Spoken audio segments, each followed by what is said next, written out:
Alchemy, people use it to forge all kinds of stuff, and some even craft brutal, game-changing weapons and tools by harnessing magic stones. More people didn't just get hurt, they fought back, whipping up medicine that could seal wounds and crush diseases. One woman tried to turn it into a perfect cure by tweaking the water temperature and solidifying it to lock in every medicinal property, but then she suddenly crumpled to the ground, because another woman rushed in with worse news. A whole new chunk had to be requested for the mortgage. The second it hit the ground, the whole place jolted, everyone froze and freaked out. That non-stop grind at a Japanese exchange company, day after day, no mercy. She shattered when it hit her. This wasn't just a story, it really happened even in that other world, so she reincarnated, and now she's gotta live on her own terms, working for herself right up until her final death. But right then, an old man handed her a fresh shot at life, and she kept working through the very end, because he swore she'd get another chance to restart all over again in that world. Mariafiel is the protagonist. Now she's done with the chaos, she wants nothing but a peaceful life. Years drifted by, then she finally stole a tiny kiss, and Mariafiel rushed to the village chief, demanding she was there to pay every last fee because she was just a farm girl from some far-off village. The village chief praised her for a job well done, then warned her not to haul everything out on her own anymore. After all, this was her second year, and now that he finally understands that her relatives' lives were taken, he sees just how much she grew up as a quiet, steady girl. 12 years had already rained down on her third life, and now she was finally grown, tossed out of that no-abilities childhood and stuck living a hungry, lustful life in a miserable little village far from any hope. The whole village pitches in good work for Mariafiel because she genuinely helps everyone, and when a woman shows up with fresh vegetables, Mariafiel's face lights up with pure joy. Maria rushed to apologize for taking so much, promising, "Next time I'll fix everything." But the woman just smiled and said it was fine. She felt like an older sister to the child, always there to help, and the child kept telling Maria that if she's going to cook anything, she should call him first. But Maria Fields swears she'll bring it home right after she finishes cooking, and the moment she does, the child's mood flips to pure happiness. It felt so warm and loving there, like Maria's really home, and honestly, that kind of simple life wasn't so bad at all until she finally arrived home. She balanced buckets on her head, tended the land, then worked with the cows, living a quiet, peaceful routine with no leash troubles, doing the chores of both parents who have now passed on. And she chose to handle it all by herself because she didn't just want to get it done, she craved that extra time to finally breathe and relax. Right when she realized her tool was about to snap, it hit her. This wasn't just any tool, it was a family treasure. Mariafiel didn't have a clue what to do, so she considered heading to the city to grab better metals, even though they could barely scrape together money to sell anything. Because without the right tool, she couldn't weed the grass for the cow that was sleeping right then, and watching that woman's cow rest so peacefully instantly filled Maria with happiness. But she clings to it because it's doing what it has to, like family. Mariafiel kept clenching her past memories shut to avoid repeating her old life, but one day she couldn't help it. She started tweaking the water's temperature and pulling out every last drop of medicinal power. He cracked the alchemy and forged a pink potion that could at least take the edge off even the nastiest, life-threatening wounds. She's been training her alchemy for a while now, smashing it and proving her stuff, so she decides it's time to thin things out a bit, and that's when she churns out some seriously low-quality potions. With those potions in hand, she could spin a story like it was nothing, and she was damn lucky she'd found those herbs too, just in case trouble showed up. But she can't stop asking herself, how much are these potions really worth? Back then, she was so locked in on crafting them that she never once figured out their value. At least now, you'd finally get to pay for new work tools, so it was time to be a good girl and head into the city. When they finally got there, the place was packed, so many people everywhere. Mariafiel couldn't stop thinking where to even begin selling her potions. Then she made the smart call. If she wanted to stay safe, she'd head straight to a guild. Adventurers sounded like way too much trouble, so for now, the Merchants Guild was her safest bet.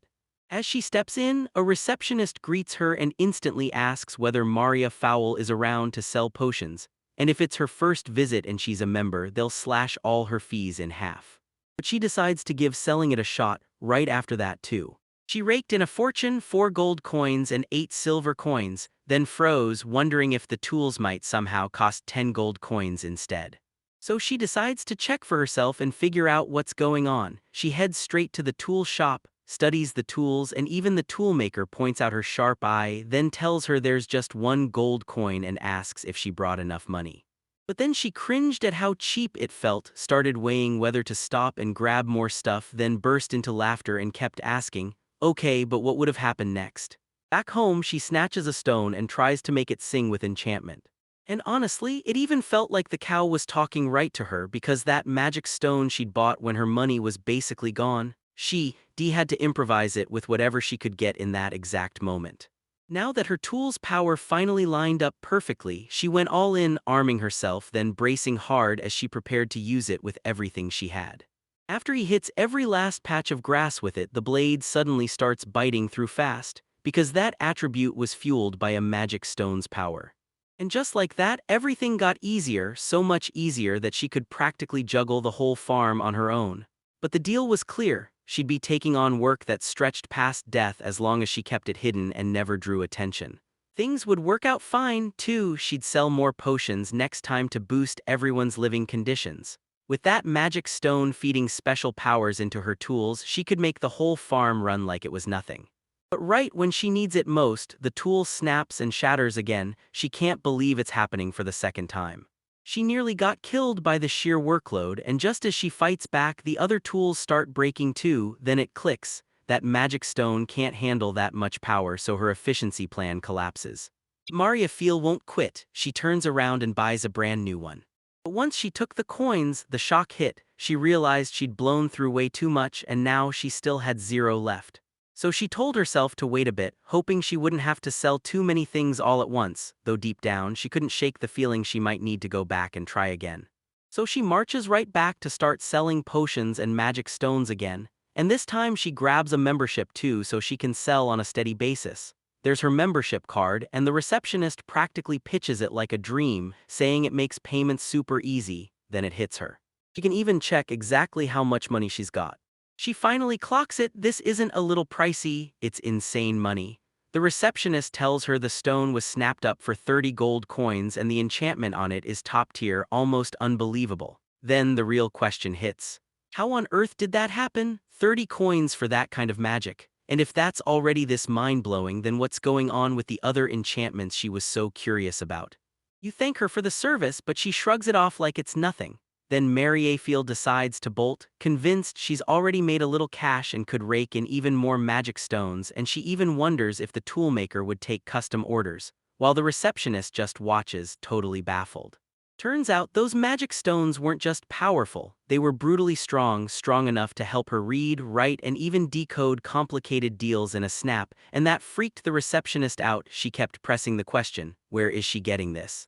And the more she tried to figure it out, the more her curiosity exploded. Those weak potions turned out weird, nothing like the usual green. The good stuff should be a steady, calming pink, and she'd heard the horror stories. When medium potions fail, they flip to that exact pink color. But if that's true, it's weird that those functions run so calmly. Maybe she's just lying to herself about it. The receptionist is clocking everything, yet the protagonist keeps believing she doesn't even care. She flops onto her bed and blurts that she's totally wiped out, right in that exact moment. The trek was brutal and the road felt like it had weights on it, so yeah, this mess was all her fault for hoarding those magic stones on the way back. Right then, her arms and legs kept bulking up, and that's when she finally had to pop the magic stones she'd saved. And Maria Field decides to cram all her magic stones into one place so she can forge a powerful magic bag. That cheap little bag could hold more than anyone expected thanks to magic stones pumping it up, but it wasn't some unstoppable powerhouse, just a weak trick with great limits. Still, Mary Field could always expand it, and she had plenty to spare. With all the problems finally crushed, she couldn't exactly call herself stylish, but now she had a few magic stones in her pocket, and she was itching to improvise something that could summon water.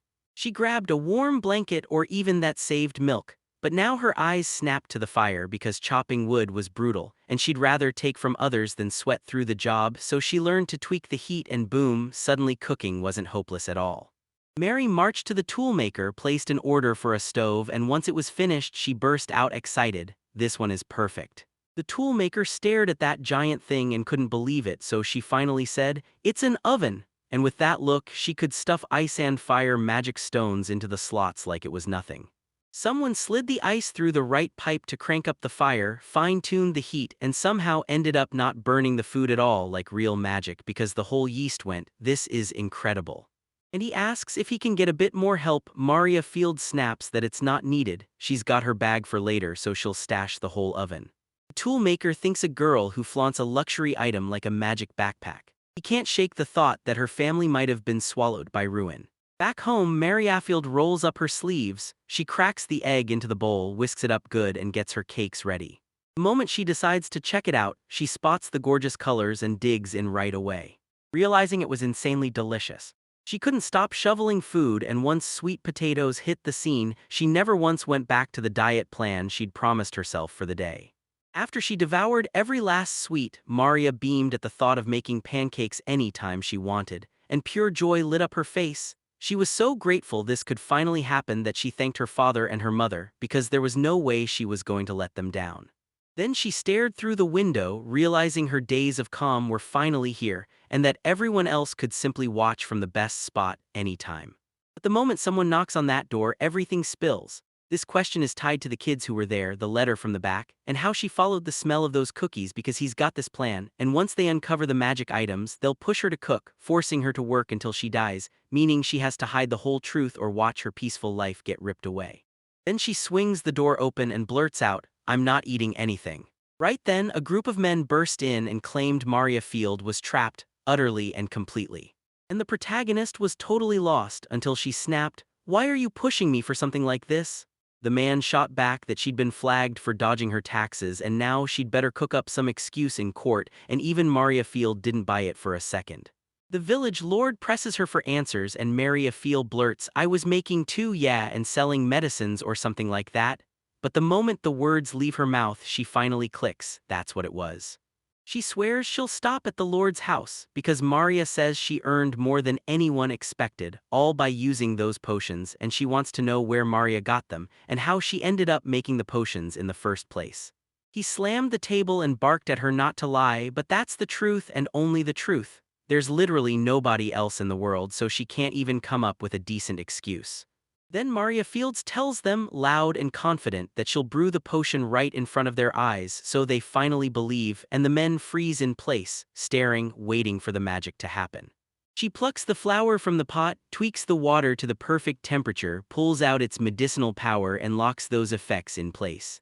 Then the men gasp when they spot the potion. It's a mid-level pink one that can gently mend even the worst overgrown wounds. He leaned in, whispering, "This is the best intermediate potion we've got, and nobody in the royal capital can ever get their hands on real intermediate potions." But then the guild called it out, she was selling low-quality potions. And yeah, she diluted it on purpose so she could turn it into water, even though that meant the monofusion was lost. And just like that, she proves she can churn out low-quality potions too, because this isn't some fancy factory job, it's handmade work straight from a rural village. But they can't wrap their heads around it, because what they just uncovered wasn't some ordinary job. After everything, she finally goes straight to the village chief, and when he hears what she's been doing, shock hits him hard because he never in a million years expected she could brew healing potions. In the end, the Lord decided she would dodge the punishment waiting for anyone who dared open an apothecary shop in the city.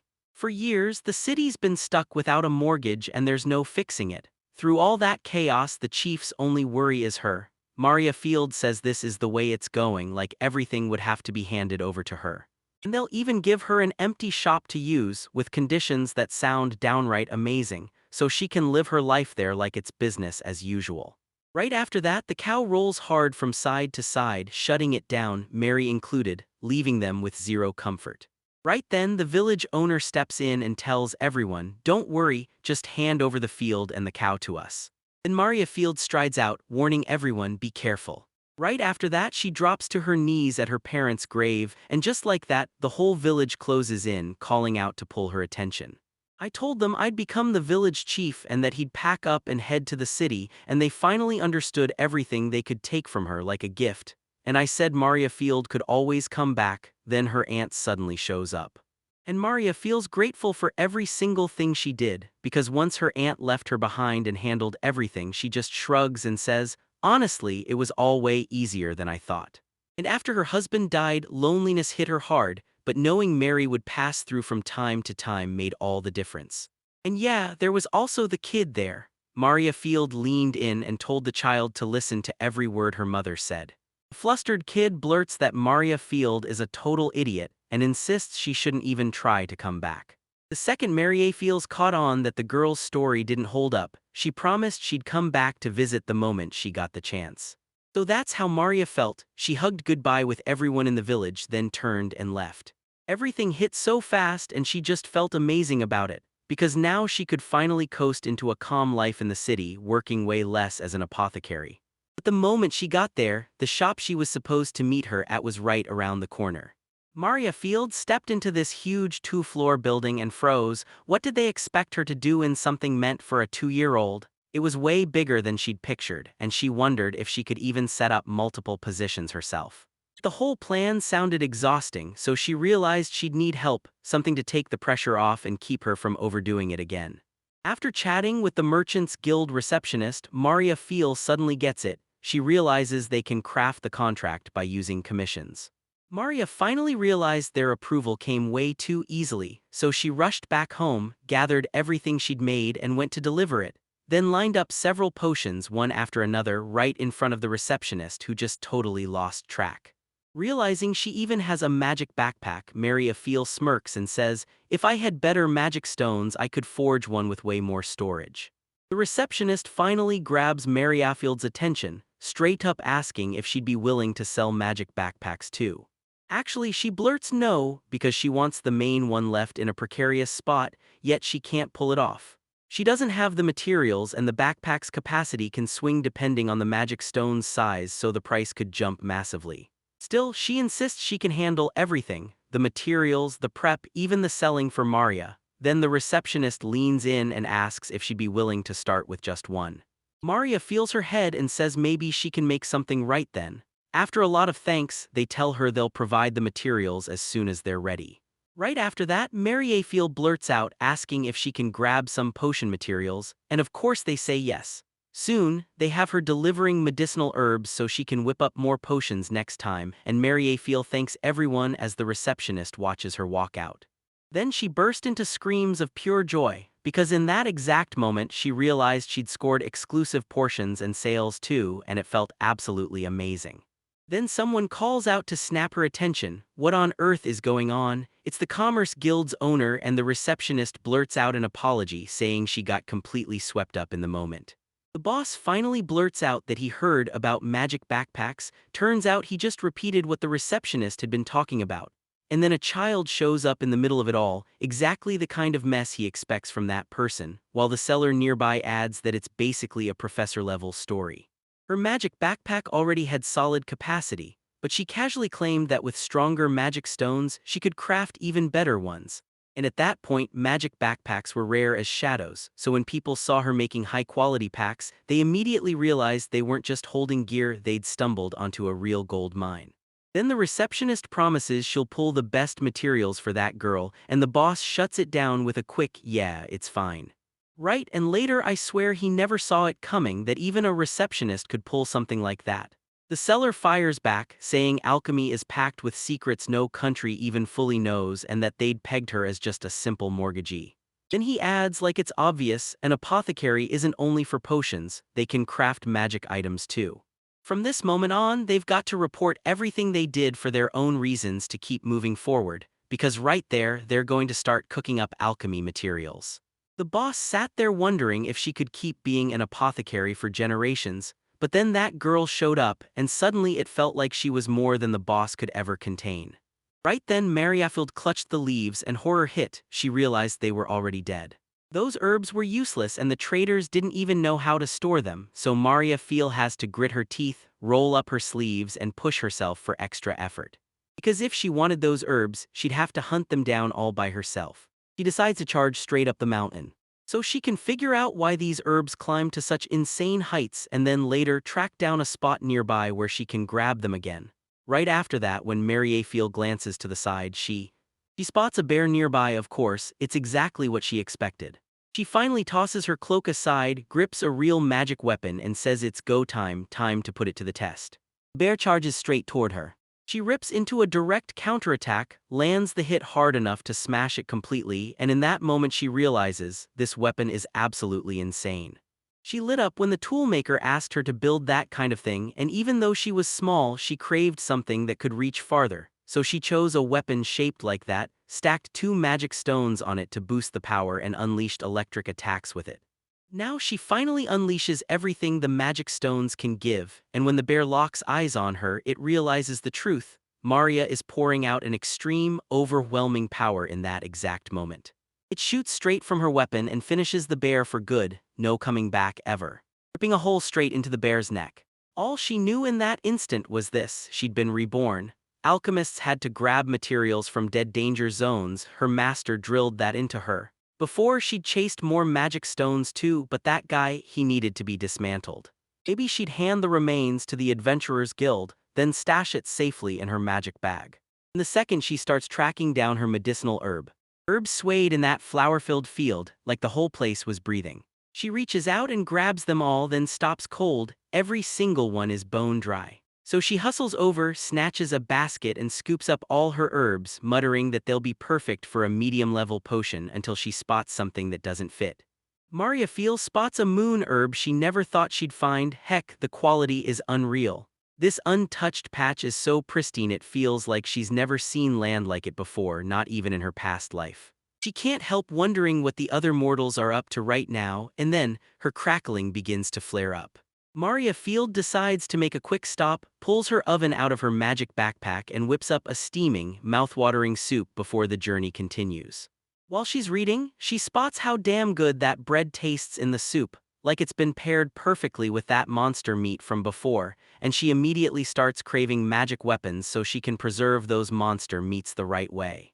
Right after she starts doubting whether that magic stone from the monsters she crushed earlier could finally let her craft something worth using, Maria Field finds herself on the edge of a far more civilized life.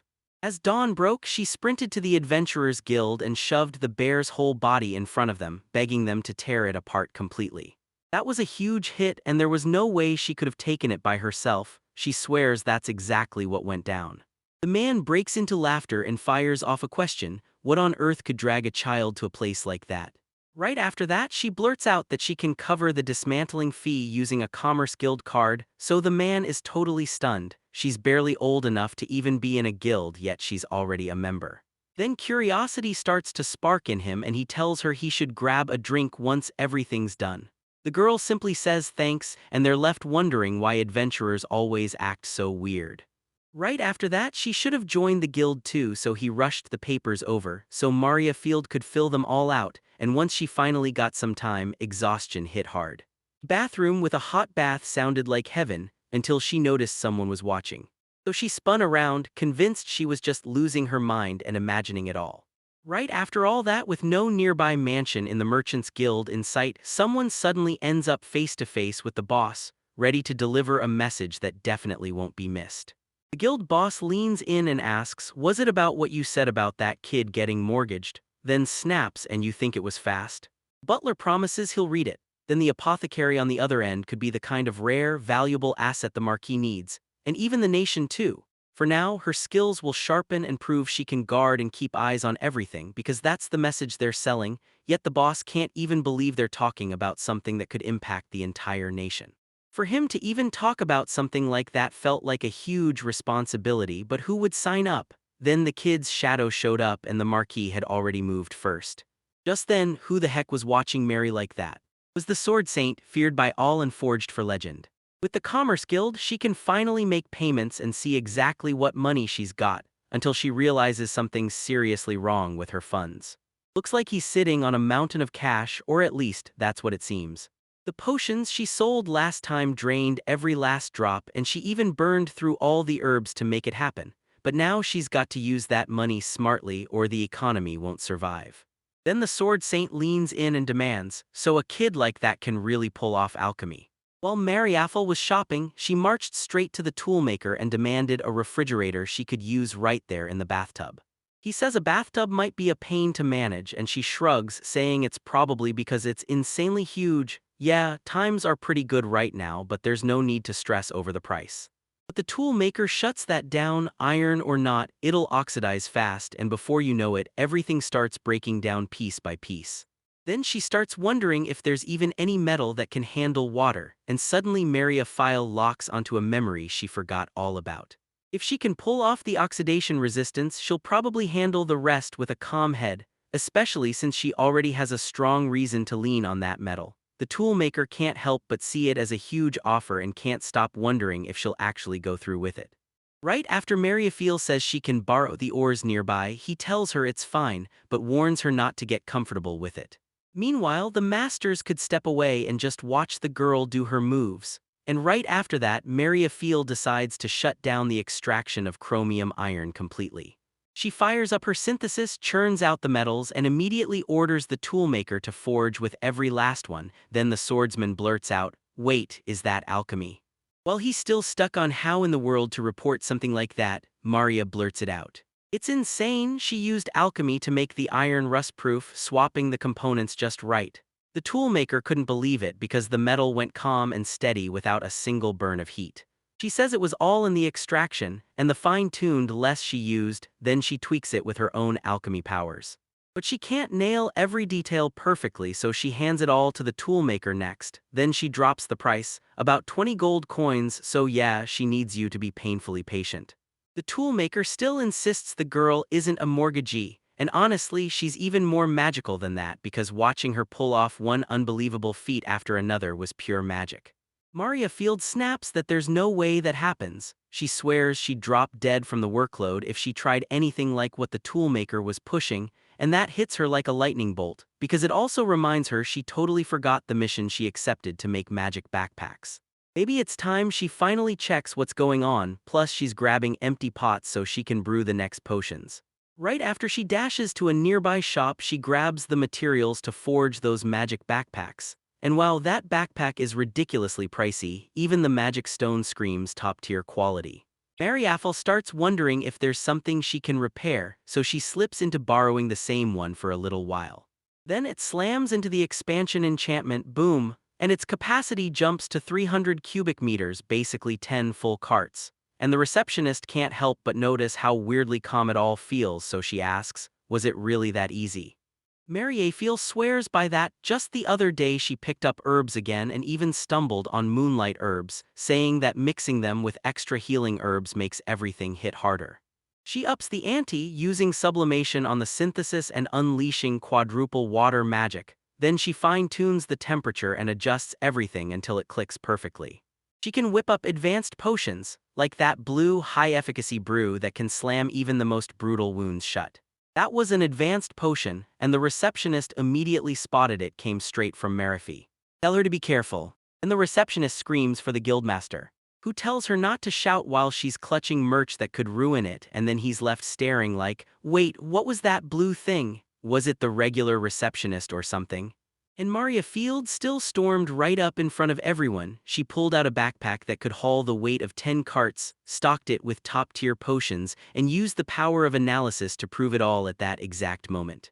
And it wasn't just some random item they could slap on a shelf anywhere. Nope, even in the royal capital, he demanded to know where it should be listed for sale and exactly how much he could get for it.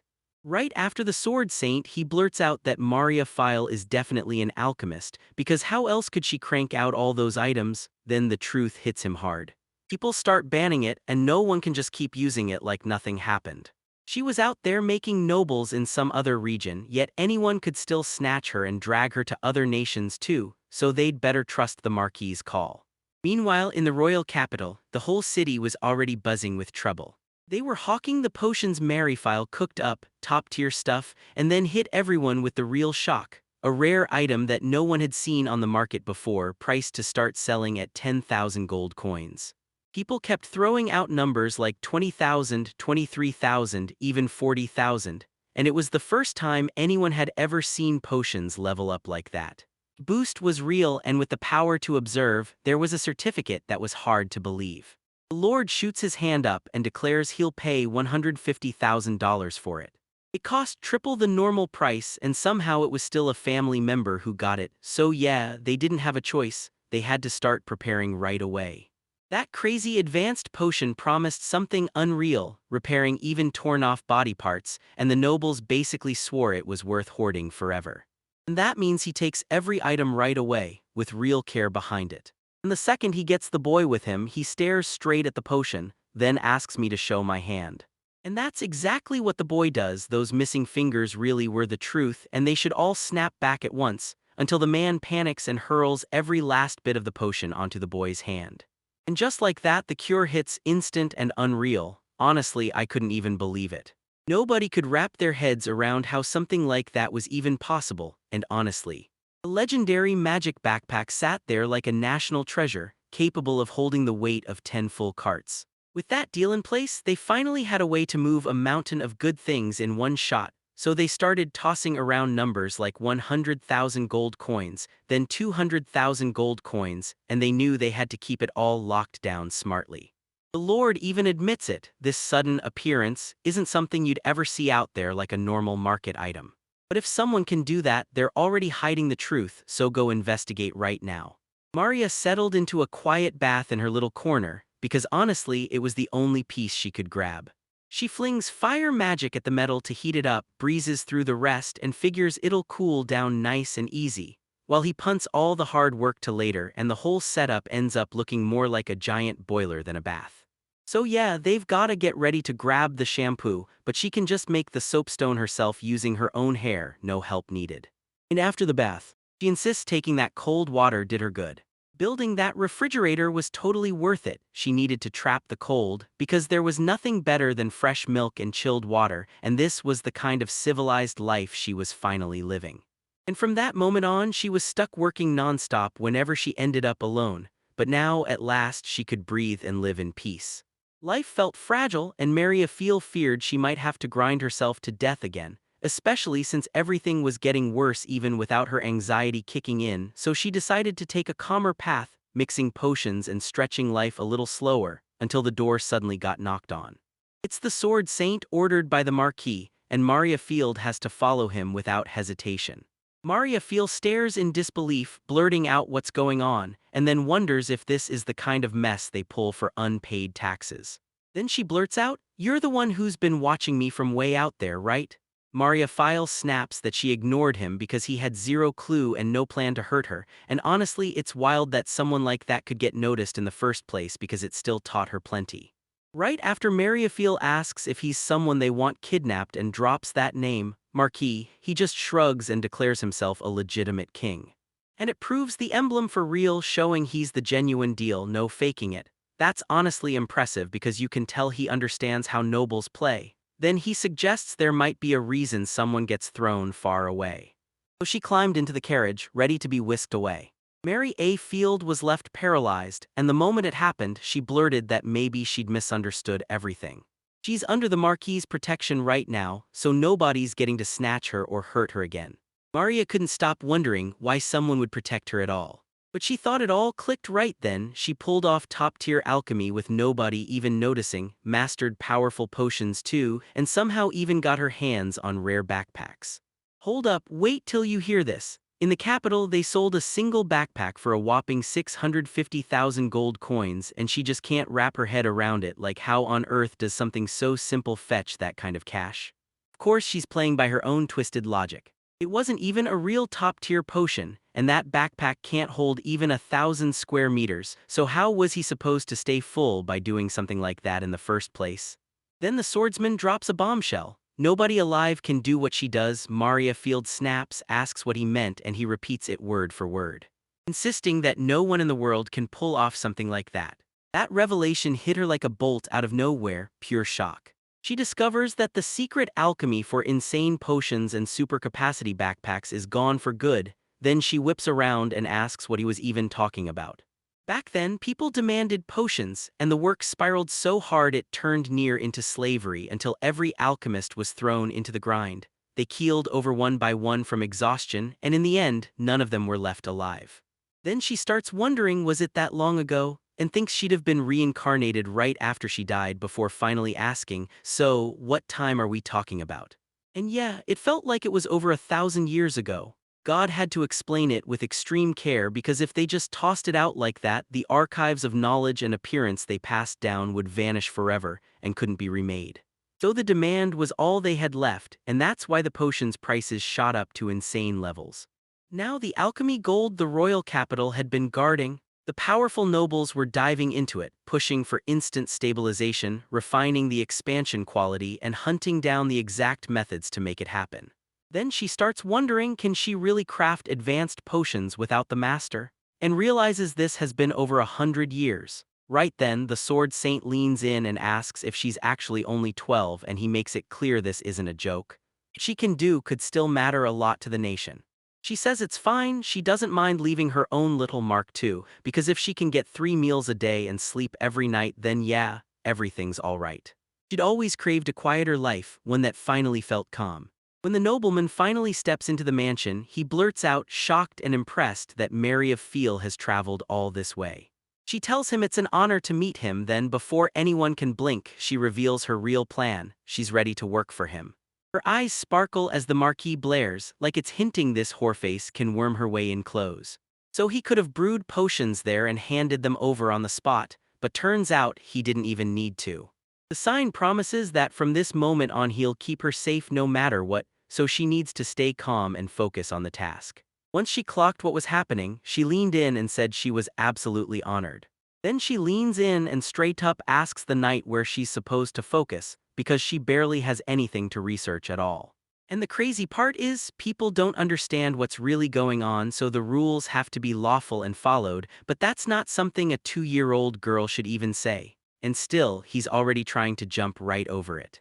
She insists it really is like that, then shrugs off everything else, no extra details, while stressing that some people still need a few key imposition options, and right after that, she snaps back to the earlier guy's meaning, clearly noticing and catching the look he gave her. Then Mary Afeel leans in and asks straight up, will she be protected or not, because after what happened, his abilities are nothing short of extraordinary. But from this day on, an alchemist living under the Marquis's protection won't be called a whoreface anymore. Her title is getting stripped back to something clean and simple. She's moving into a room in the mansion from now on, and everyone will finally see what she needs, because her life is about to get calmer. She got everything done for today, so now she can breathe, take it easy, and rest. Then they step into a huge, stylish room that feels almost too fancy for her taste, yet for an apothecary, that kind of upgrade is exactly what the job demands.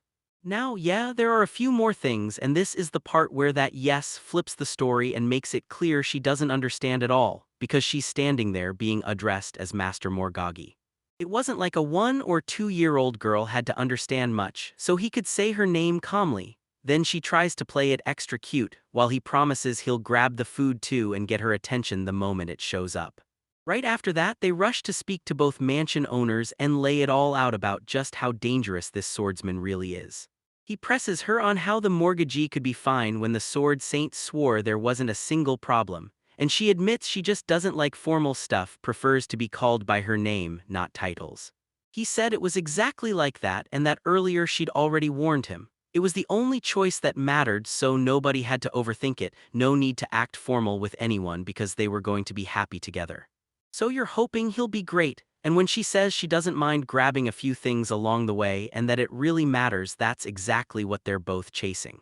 But in the whole Marquis territory, nobody out there has talent like this. So right then, the swordsman bursts into Maria Field's room full force, claiming he'll have her report to the royal capital at once, only for Maria to point out she just got there. Maria Field thought she finally caught a calm, happy life until Forever snapped a question. Was it not her who said she doesn't mind the appearances? But that had nothing to do with her leaving that place right now. And she could teach everyone in the mansion, no big deal, but Mary Afil already got the message. Nobles only keep people with real talent and they claim it's best for the nation. Still, she can't shake the worry that nobody will take a kid like her seriously. Right after she asks if the knight could at least help her feel a little better, the hot guy snaps, tells her to stop calling him knight, and says she can call him Blaze instead. Right when it looks like he finally has that smooth navigator life, Blaze swears it's true, then he can't ignore it anymore. The stuff they say is straight up rude. So they commit to the path, and Mary Affield can barely breathe at the thought she's actually headed for the royal palace, because it's insane when you line it up with her past and everything that dragged her into this mess, and deep down there are still so many things she wants to do. Still, she hadn't baked a single cake or mixed a drop of sugar, because she wanted to heal people and fix the world. And right after Blaze talked about making sweets in the royal palace or grilling the toolmaker for help, that whole idea was a total no-go. Problem, Blaze had no clue what she was planning to do inside the palace. Something happens and then it just stops out of nowhere like the magic got yanked away. 5 people are outside. Those bandits showed up to strip them of everything. Then Blaze bolted out of the carriage and ended up grabbing his sword as he escaped. But right when they get in front, Mary suddenly hurls a liquid at them and bolts, leaving everyone frozen and staring. It was just water. Then the bandits panicked as Mercenaries raised her staff and rained it down on them, right on top of Ami. And in a flash, everyone drops to the ground like their legs got cut out from under them. It was a win so pure and flawless, it felt better than any hair on your head. I didn't punch Mariafiel in the head just because she was an idiot. Mariafiel didn't just scare him, she made it clear she'd never pull a stunt like that, even as she hunted for materials while facing far worse threats. Bandits were only the warm-up for an honest apothecary. Blaze fires back, asking what she's supposed to do with all these people, and why they can't just leave them there because there are way too many to transport. So they decide to secure the area, tie everyone up, and report back to the city so they can take care of them properly. After he bound those people, Blaze tells them that Mariafiel is secretly a good soul. Then he admits he never meant to do things the right way, and that's when it's time to move forward. Blaze tells her it's great she knows how to defend herself, then warns her that next time she should let him handle it. Dashing into a capital right beside the main one. They slow down just long enough to drop off the bandits, and that spark hits, because the best part of the journey is next. They spend a while at 16, checking shops, grabbing clothes, and even making sure they've got what they need before heading out and leaving the rest behind. After walking a ton, Maria's energy finally dipped. She was satisfied, then bounced onto the bed with a burst of excitement. And to make it even crazier, she's stuck in this amazing inn, only now she can't stop wondering if the palace is about to hand her a calm, peaceful life. Then Mariafiel leans in and asks, "So, will you have to use alchemy all the time?" But don't worry, that question is totally not about alchemy. Turns out alchemy kicks in because of the world lines, and if you mess with that, the whole technique turns unstable fast. Right now, they were only doing it for the appendices. Mariafiel had them sprinting through the capital every single day, and at this point, yeah, there was no way they weren't about to collapse. The big thing is they're aiming to hit the capital in just one day, so Blaze needs to rest right now. Next, Maria finally drops onto the bed, stunned, thinking, what the heck happened to me these last few days? And then it all hits again 1,000 years later, because the masters, their fellow colleagues, and even the rivals look at it and realize the worst truth. Everyone's already gone and they're all too late. When she chose alchemy one last time, she could only hope maybe she'd find them at some point, but even that was a long shot. She's got to figure out how to turn that into a weapon and make sure history doesn't come crashing back the same way again. So she needs to rein it in if she wants a calmer life. Then she crashes into sleep mode, waking up at the very last second, panicking and demanding to know why nobody woke her. Blaze asks if she forgot the words, but the real deal is this: next time he has to wake her up no matter what, because that's what matters most. Then Blaze tells her he grabbed bread so she can have breakfast. After wolfing down her meal, she blurts out that she wants more food from that city, and they'd better reach the capital by that very same day. Then Mariafiel snaps, asking if Blaze is dead serious. Because right then, with no way to calm down, she suddenly can't fall asleep in that carriage, even with the wood and iron wheels creaking away. She isn't just picky anymore, she's furious. First she complains the room is too luxurious, and now she's whining that this carriage is no good at all. She's clueless about what to ignite and what suspension even means, so she jumps straight to, fine, then she should build rubber wheels, but first, they're forced to go hunt for rubber trees. But she had no clue. Then Maria suddenly started to feel drained, like, maybe I should build a spot just so I can fly around. After ripping himself awake, Blaze admits she somehow managed to sleep no matter how comfy things felt from that moment. Humans really can doze anywhere, and it has everyone convinced they're remembering it from their past life, even while they're at work. They were about to hit the finish line. Mariafiel finally leaned toward the window, desperate to peek outside and figure out what kind of place this was. The capital is absolutely breathtaking, like it was built just to steal your breath. When Maria Fiel finally reached the Marquis's residence in Garanta's royal capital, that's where her life would unfold. She swears the second place, yes, the one that the Marquis already owned, is even more jaw-dropping. Now that dinner's about to kick off, Blaze leans in and asks Maria Field straight up if she's actually skipping meals again or planning to just vanish into sleep once more. She says she'll eat, and right on cue, those two drop into their seats at the table. My food finally kicked off and started preparing. Turns out it wasn't the usual stuff but those other fruits Maria liked, and I ended up loving them a ton. And from this moment on, she's living it up in a rich family, because back when she was stuck on a poor farm eating nothing but potatoes, she swears she should finally call it her third life. And the second she stops, she snaps, "Look, an example's right in front of you." Right after that, Blaze tells her he'll train her in better etiquette, saying she'll need it, like she always does. She doesn't feel like some regular kid, she feels like a young noble with alchemy lessons, and the candidates, they all look flawless. Maria Fiel shrugs and says she gets it, alchemy is just a lack, and they'll use that as an excuse until they land a job that'll drain them until life. She trails off. Blaze snaps at her to stop saying stuff like that around people, but she fires back that she's just thirsty for answers, that nobles should act noble and that they should leave her alone. And just like that, she can feel it. Those nobles will never listen, and it's destiny, Maria Field's destiny, marching her straight through this mess because her peaceful life is already slipping away. The very next day, he rushed back down to the research place to show a little of what he'd found. She insists there's no way she can start work every day like that, says dressing the same way feels awful, and admits her family keeps pushing her because they can't wait. Meanwhile, the research place sits separate from the royal palace, so she doesn't have to stay on edge like that. Right after that, she stops dead in her tracks and realizes this place is absolutely breathtaking. And the second the maid steps in, she hands them over like she's been waiting, and she tells you she was right there for their arrival, so you fire back, "What were you doing in the research area?" Then she pops in and tells them, "I'm Barbara, the youngest daughter," and you can practically see her buzz as she begs to learn all about the research place.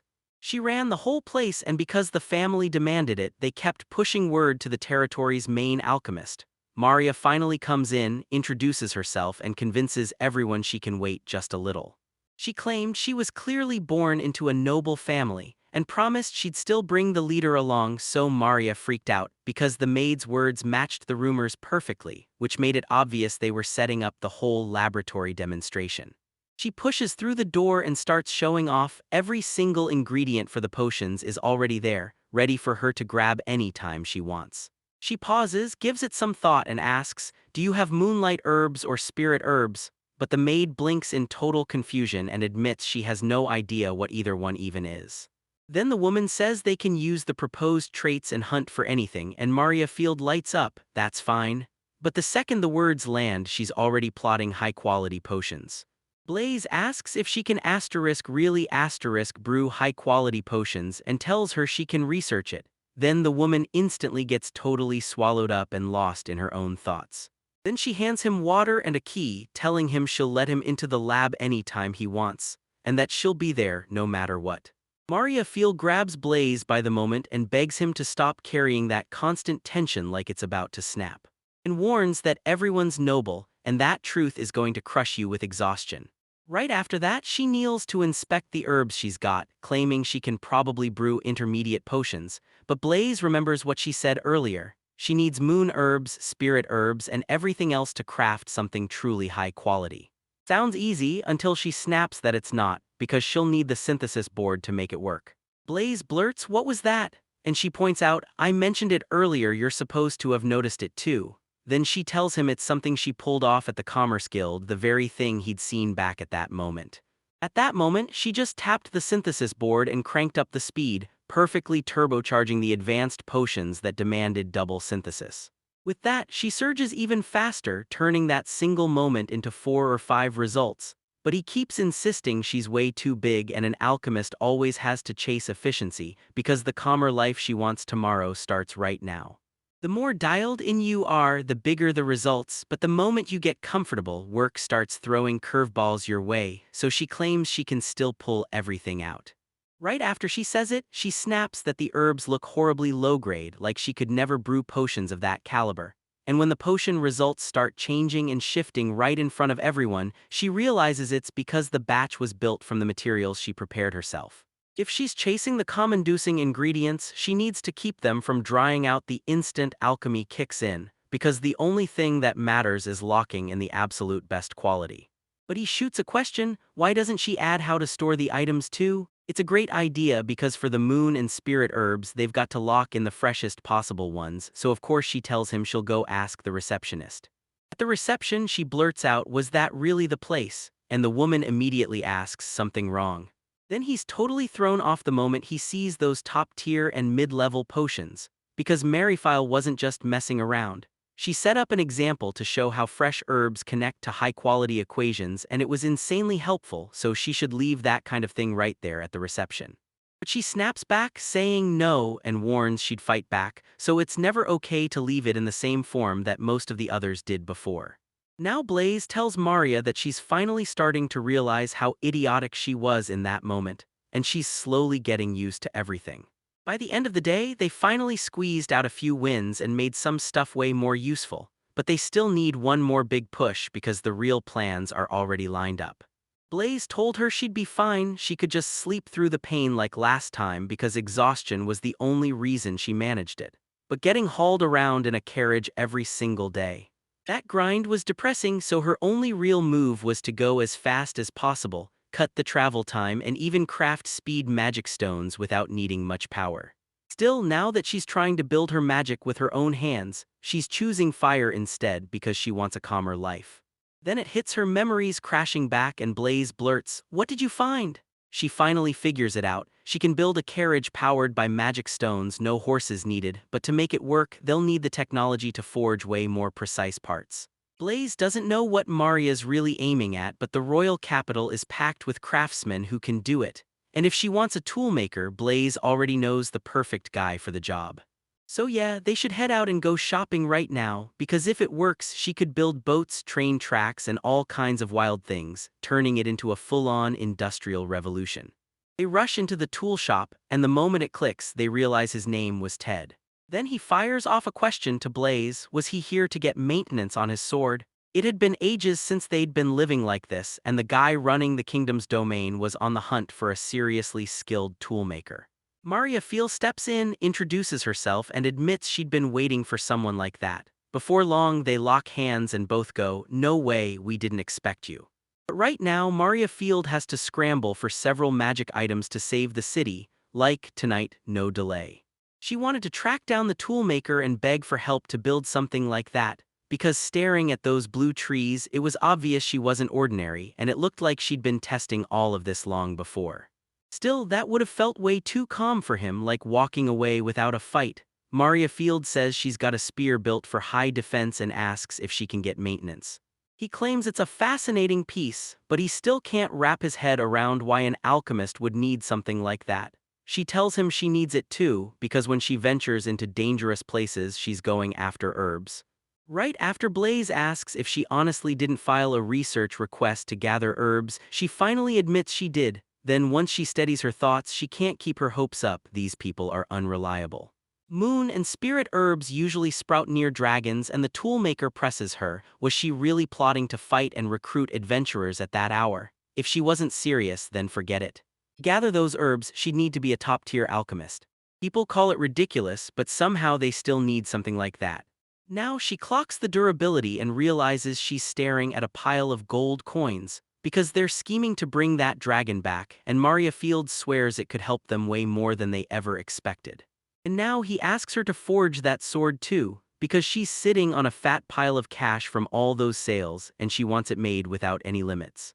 And he finally tells him to stop holding back and put everything he's got into the work. Even the whole yeast line turns to saying the husband was just testing him, though it adds that he never meant to push him to the edge.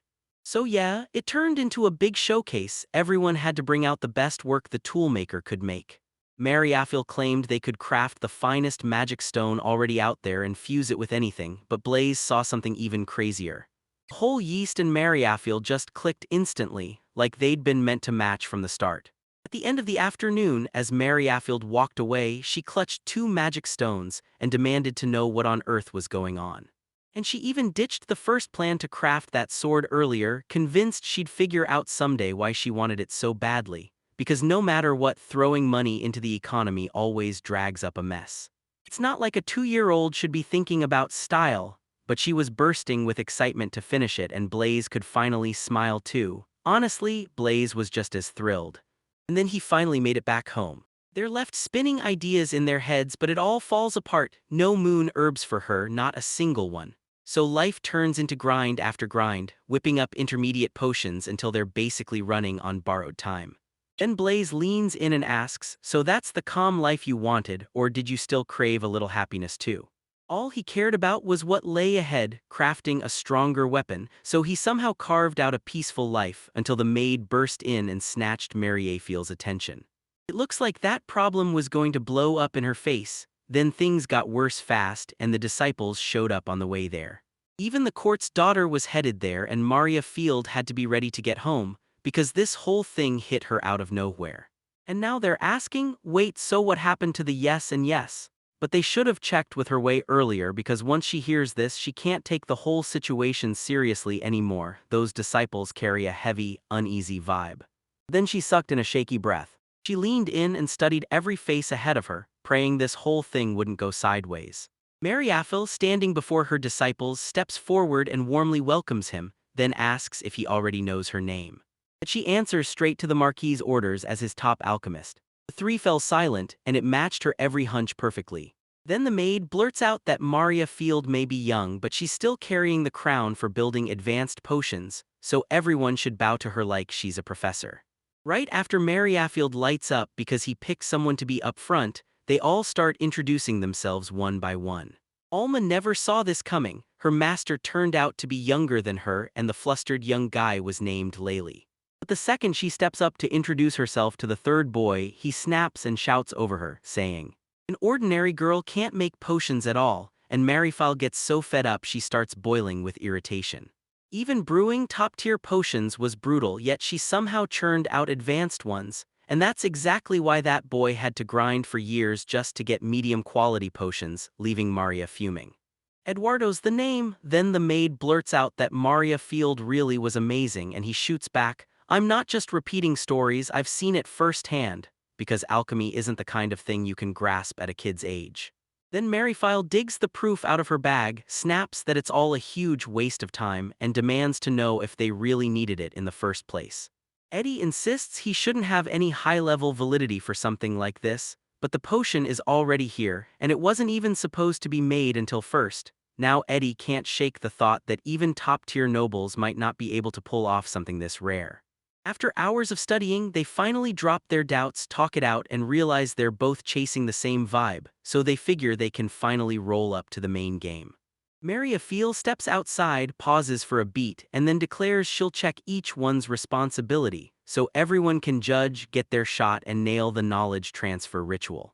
At that moment, they all figure she'd say it to their faces, but somehow none of them get the chance to overthink it, because the very first hand shoots up Alma, who walks right up to the edge and asks, point-blank, what the knowledge transfer ritual actually is. Maria Field claims the master performs the knowledge transfer ritual, and then, this archive she talks about sounds exactly like a whole library. Lily leans in and asks what the library really is, because the archive doesn't just store books, it's like a system alchemists use to lock in their hard-earned knowledge and experiences, then sharpen it for generations to come, right back in the story of life. So the idea is that whatever's inside should match her level, and it's insanely convincing. Alma fires back, "That's incredible," but the second the master starts dealing with probabilities she should be brewing high-quality potions, Eddie snaps, calling it ridiculous. Right after that, Mary Afiel blurts out why she can generate force indirectly. She's been stockpiling knowledge for ages, using the archives to learn from everyone who came before her, and once you hear it, it's supposed to click instantly. Now they had to test whether her story matched reality, and they asked who'd go first. Eddie wanted to be the one to check, just to see if she was telling the truth, and he made sure he wasn't carrying any heavy feelings. So Eddie steps right in front of Mary Afiel and declares it's time to test what they're really made of. But right then, their heads seemed to clash in the worst possible way, and Mary Afiel snapped that it would never work, calling it the worst compatibility of her life. Right then, Eddie whips around with full force, driving a punch straight at Mary. But then the moment hits and it ends up pinned down on the ground. And right after he shows up, Blaze steps in and snaps, "That's enough already." Eddie bolts, insisting the day would rip off Mary Afield's mask and expose her real colors. Right as the maid marches up to apologize and promise to talk with him properly, Mary Afield waves it off, saying everything was fine and the whole issue had already blown over, which somehow makes it sound like she's got it handled. The other students snap into panic and scatter, terrified. Mary Afield swears it's calm, but that calm should have ended the moment her feelings got tangled in it, because what happened went way past where it ever should have. She should have dealt with that earlier, but if the ritual works, then it's not only compatibility that mattered, something deeper was crucial too.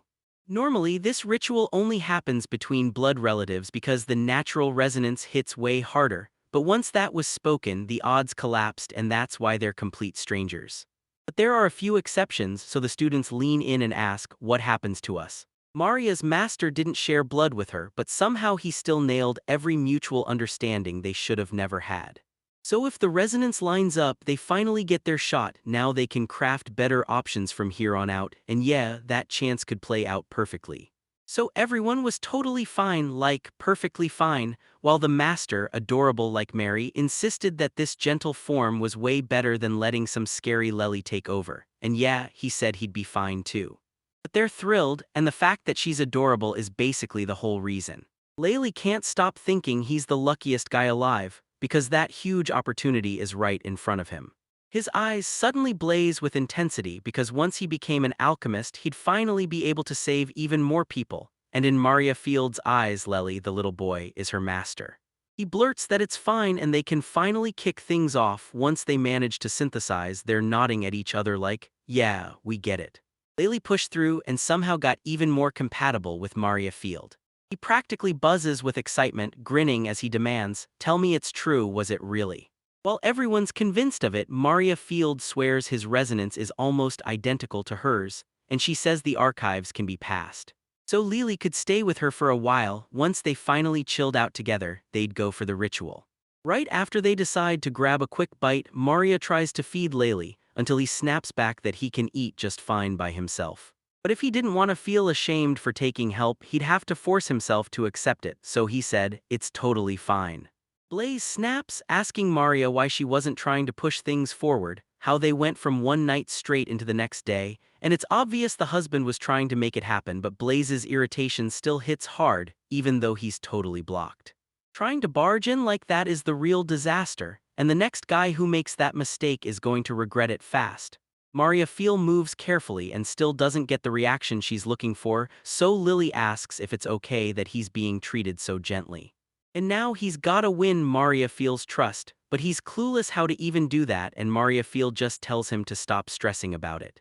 If he can't figure out the archives, he's going to struggle a lot, because the resonance compatibility isn't random. It's built by how well their thoughts and values click together, and when they finally match, it proves he shares the same ideals as her master, an alchemist from long ago. So yeah, the archive already has his knowledge locked up inside. And just like that, she feels like she's finally got a say in what happens next. Then Lily freezes, completely paralyzed. Honestly, Maria Field never expected love to hit this fast. She feels it was destiny, and there's no way she's letting Lily slip out of her hands. Their rest finally ended. Now it was training time, and the pressure was already building as they started to wonder just how long this grind would take. And Blaze can't believe how fast everything is speeding up, way faster than he ever expected. The moment had already arrived. For Mary, it was time to risk the ritual, and once some time had passed, even if it felt like they messed up, everything would work out for the two, so there was no need to panic. Lily told them it was okay, because the ritual was meant to take care of him. Now that they've got the knowledge, they're throwing it into action and testing who's really at fault right away. And just like that, it's over. Laylee, Sergio, you can feel the wind whip between them as he takes it all in.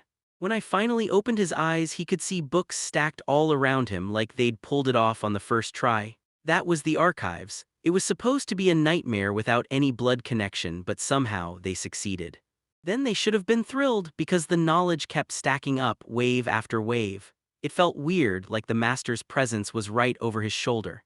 And the moment you share the archives, you always get that same gut feeling that the other person is right there, close enough to touch. Because it would take a ton of appearances and real mental steel, and only a lucky high family could pull it off. Blaze demanded to know if they'd be okay, and Lily spoke up to back it. He's finally ready to pull it off. Just remember, you incredible fool, potions come first. But he's got to learn how to bake mouth-watering cookies using those potions. He could mend the body, but without peace in his life, her heart couldn't heal, so as her partner, he steps up, learning to improvise in everything from clothes and meals to even security, and Lily will do everything she can. Saying her cookies were truly delicious, she pushed him to bake them himself and turn it into a habit, and that's how it turned out. He was the spirit. No matter who the culprit is, don't let it steal your peace. Take a breath, clear your head, and rest in your own mind. In the end, he keeps working, until death finally shuts the lights out. After a ton of laughing, Maria Field grins and says, "All right, now we can laugh, just make sure you've got a patient in your care, someone who's living through eternal life."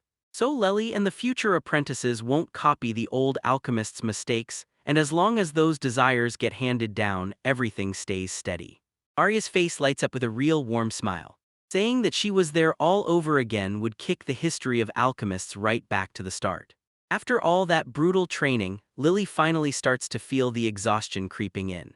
And Maria Fields tells everyone he still pulled off a great job, right after he thanked. People can't believe what Maria File pulls off. She's still doing high-level training even after the majority starts asking whether we're seeing the intermediate techniques she mastered, and it just proves why fresh ingredients hit the best quality. The archive can predict any kind of knowledge, but building a solid body that can hold a good amount of mana takes real grind. Yeah, even the archives are saying that. Blaze shoots, "So you weren't basically training a ton," and Maria flat-out says it's because she's been doing it all at home already.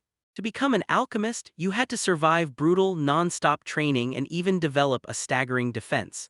Because the real grind wasn't just learning alchemy, it was digging through the archives for knowledge, then pushing your skills with material research and monster fighting until every piece of it finally clicked into place. To finally master his martial arts, Lily has to figure out what actually fits him asterisk, because everyone's got different physical abilities. So while the others focus on enchanting their weapons, he'll test new personal defense methods until he finds his own style. Blaze insists he should be allowed to defend himself, but that doesn't mean it's safe. Laylee's chasing a calm life in research construction, and she can't keep an eye on him all the time.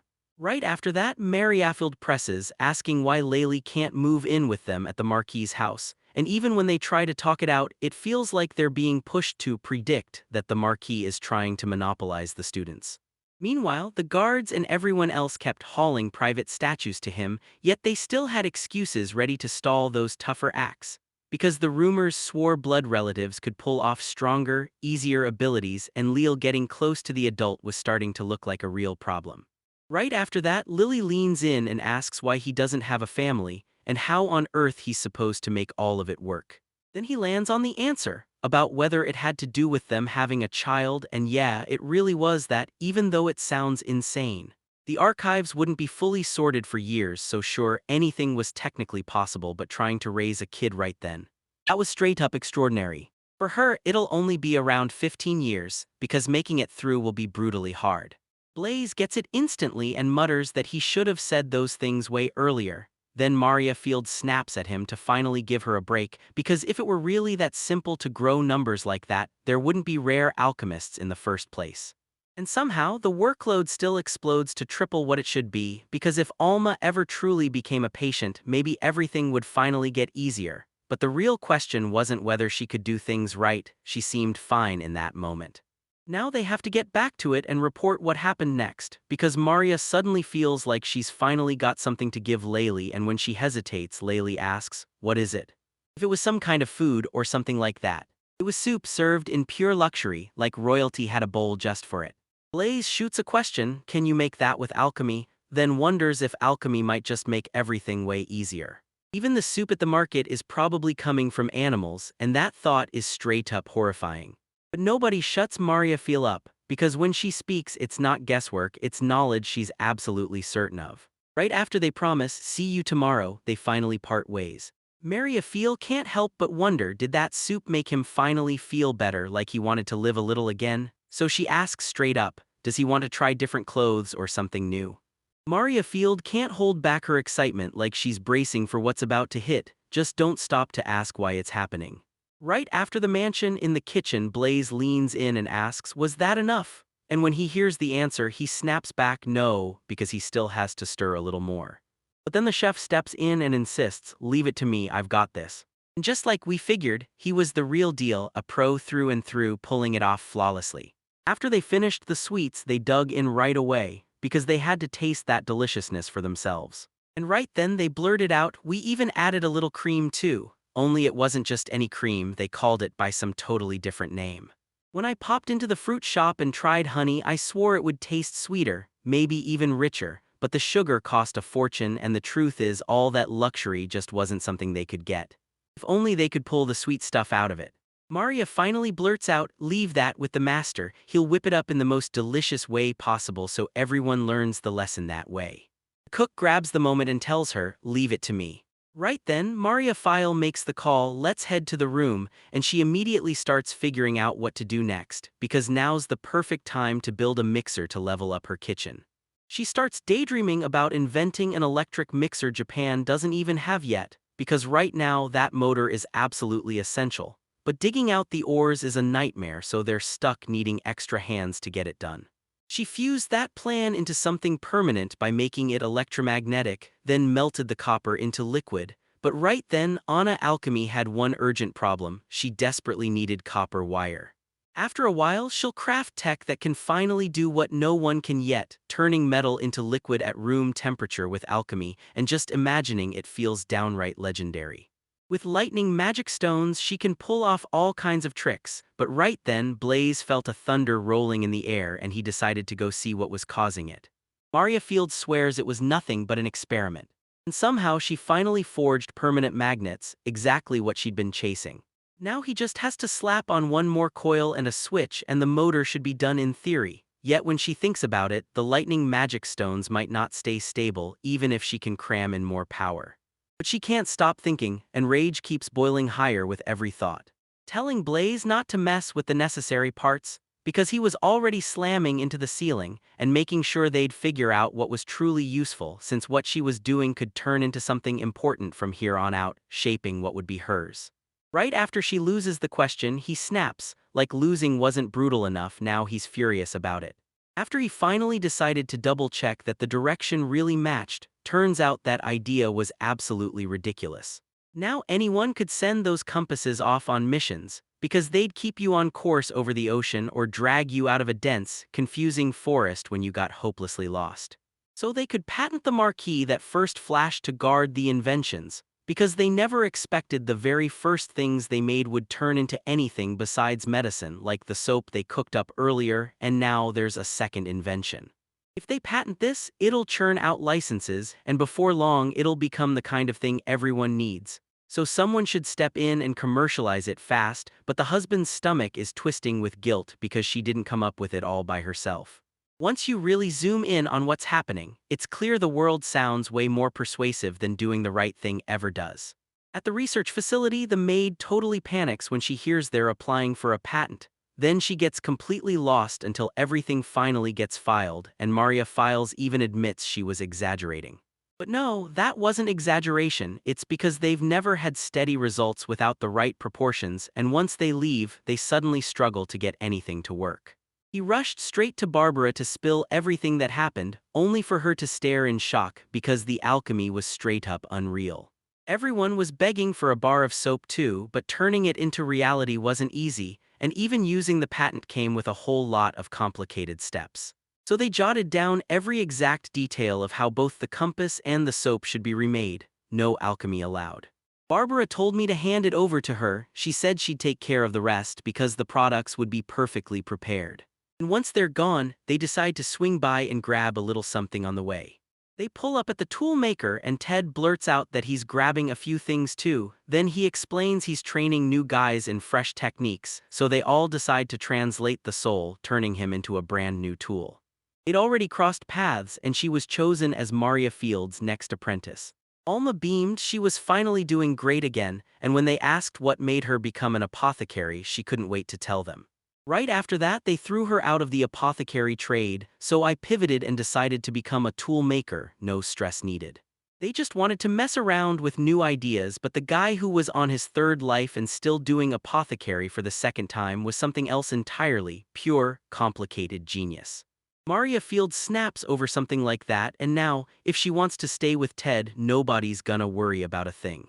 No, Ted was the kind of guy who jumped in and helped everyone nonstop. Maria Field practically explodes with excitement about that. And then they ask Mary if she has a minute after all that, because they just wrapped up the exact thing she asked for. Breathless with all that excitement, they finally make their way to see the sword, so beautiful it practically takes your breath away. They never laid eyes on anything like that before. Maria Field practically bursts with joy, snatches the sword, marvels at how massive it is, and then slips in some magic stones too. And now they're asking if she can grip that sword the way she's doing it. Maria Fields just shrugs and tells them, no need to stress. And it was all for Blaze. He insists she's being ridiculous, he can carry his own stuff, but she cuts him off fast. I already bought it, like it's obvious, and then she argues that she can't even hold a sword that big because bringing it back would be a total nightmare. And because it cost a fortune, he shoots an apology at him, swearing he owes him a little. But then he insists, don't stress, you really don't need to worry. Now they're about to put that sword through its paces and see exactly what it's capable of. Meanwhile, out beyond the capital, they decide to test the sword, and Blaze steps forward with the blade, ready to unleash what they're about to discover. Blaze hunkers down, then explodes into action, charging ahead and unleashing everything he's got. Trees splintered as he barreled along the mountain trail, carving through the climb. Everyone swore they were just reading the imagination, until Blaze finally decides to come back, and suddenly the good mood feels like it's about to crack. Then he closes in on Mary Field and demands, straight up, if she's an idiot, because nobody can wrap their heads around how a sword sliced a mountain clean in half. They finally blurt out that everything would be settled, and that it was all a total waste. But what could he do? He just had to swallow that crushing disappointment. But now they decide to keep the sword, right after they lay it across his back, like it belongs there. Then they whisper that the sword looks straight up scary, and he turns around and asks if he can borrow that cape. And Maria Field decides to toss a magic stone in there too, turning it into something like a magic backpack that comes in insanely handy. Alma ends up realizing that Maria's the kind of file that lets her pull off stuff like that. Somehow, it's genuinely incredible. Mary asks if anyone can do something, anything, to help Alma move forward after everything she's been through, and right then, most of them decide the best move is to make sweets. But Alma needs to slow down, lock in on her own craft, and keep pushing, because she still has so much left to prove. So Maria Field didn't get a second of peace, she got instantly irritated about it. And even when he admits that all that no rest stuff was really hers, he also says weekends bring distance that might take a shot. So yeah, the big question is, was any of it actually true? Yeah, and with those magic swords and backpacks, they better bring the rest of that stuff into play too, or it doesn't really work. So Maria Field had her students practice a little alchemy too, because with her magic behind them she could actually make a huge difference. She didn't just get warned, she got fired. Alma confessed she never had a knack for potions, and that failure didn't just sting, it detonated her life. When she couldn't get into Maria Field's class, everything spiraled. Maria basically told her she had no talent, that she wouldn't be able to support herself. So Alma finally admitted the hard truth, mixing and manipulating those potions wasn't her path. Trying to swap weapons was brutal, like wrestling an entire tool into place. But she shrugs it off, says she's fine. Still, something bigger is seriously wrong, and they'll push her talent hard, train her the right way, and make sure she never has to worry again. It's a promise. So the plan was to hand it over to Alma a few days later. She took one bite of Mary Field's sweets and instantly swore they were absolutely delicious. She'd never tasted anything this amazing before, and the moment she took that bite, pure excitement exploded in her chest. They were totally shocked. No way did they expect this kind of chaos, and they never imagined it would pull them in this deep. For a little while, with sweets piled on the table, they still refused to just sit back and let their abilities grow on their own. Everyone not only watched the head chef cook up those recipes, they also tossed him some insanely valuable kitchen gear, and he couldn't help but thank them right then for that mouth-watering food. Mary Field finally blurts it out. She says everything stayed calm for the Marquis family to get answers, and it all leads back to one thing, the sugar. Then she uses alchemy to turn the mountain of fruit right in front of her back into sugar. And Lely helped her with everything, and maybe, just maybe, they'd put what was coming next to good use for whatever else life threw at them. To pull it off by hand, he'd pick through every impurity one by one. That's brutally intensive alchemy, and Alma wanted to try it too, just a bit. Then Maria Field thinks she might have a fun way to help, and since she's on rest, there's no need to stress. Alma reaches for a few sweets, swearing she can't possibly do it, because she's got zero talent for that kind of alchemy. And honestly, Alma couldn't even count her as a real disciple candidate, so that crushed her, and Mary A. Fields got something else up her sleeve. He made it sound like pulling sugar out was insanely easy, like even those medium-level potions were harder than learning it yourself. Alma blurts out, "Tell me it's true, can I really do that?" Alma was terrified to even think about doing something like that. Then Maria Fields stepped in and asked if she could help, and they both agreed they had to try. But after going through it again and again, everything about that is a total disaster. No archives means the rules get brutal fast, so she needs to push through the hard way on her own strength again and again until it works, and the girl vows she'll give it her absolute best. Then they swear they'll give it everything they've got. After hours of non-stop testing, they finally cracked it and produced sugar, and when she tasted it, pure joy exploded across her face.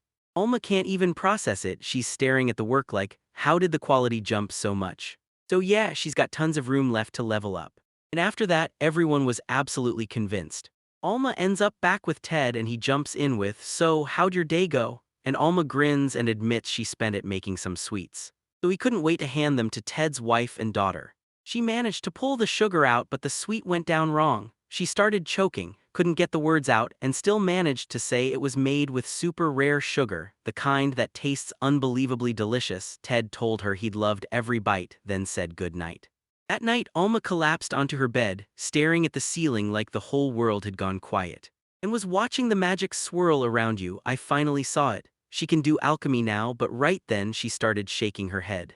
She said she had to lock in on her tool-making, even though it was already brought up, because the moment she wanted to do more, her boss would have been crushed, and the next day she vowed to push herself as hard as she could. The next day, Ted came in with a nasty forehead injury and demanded, shaking, what the hell had happened.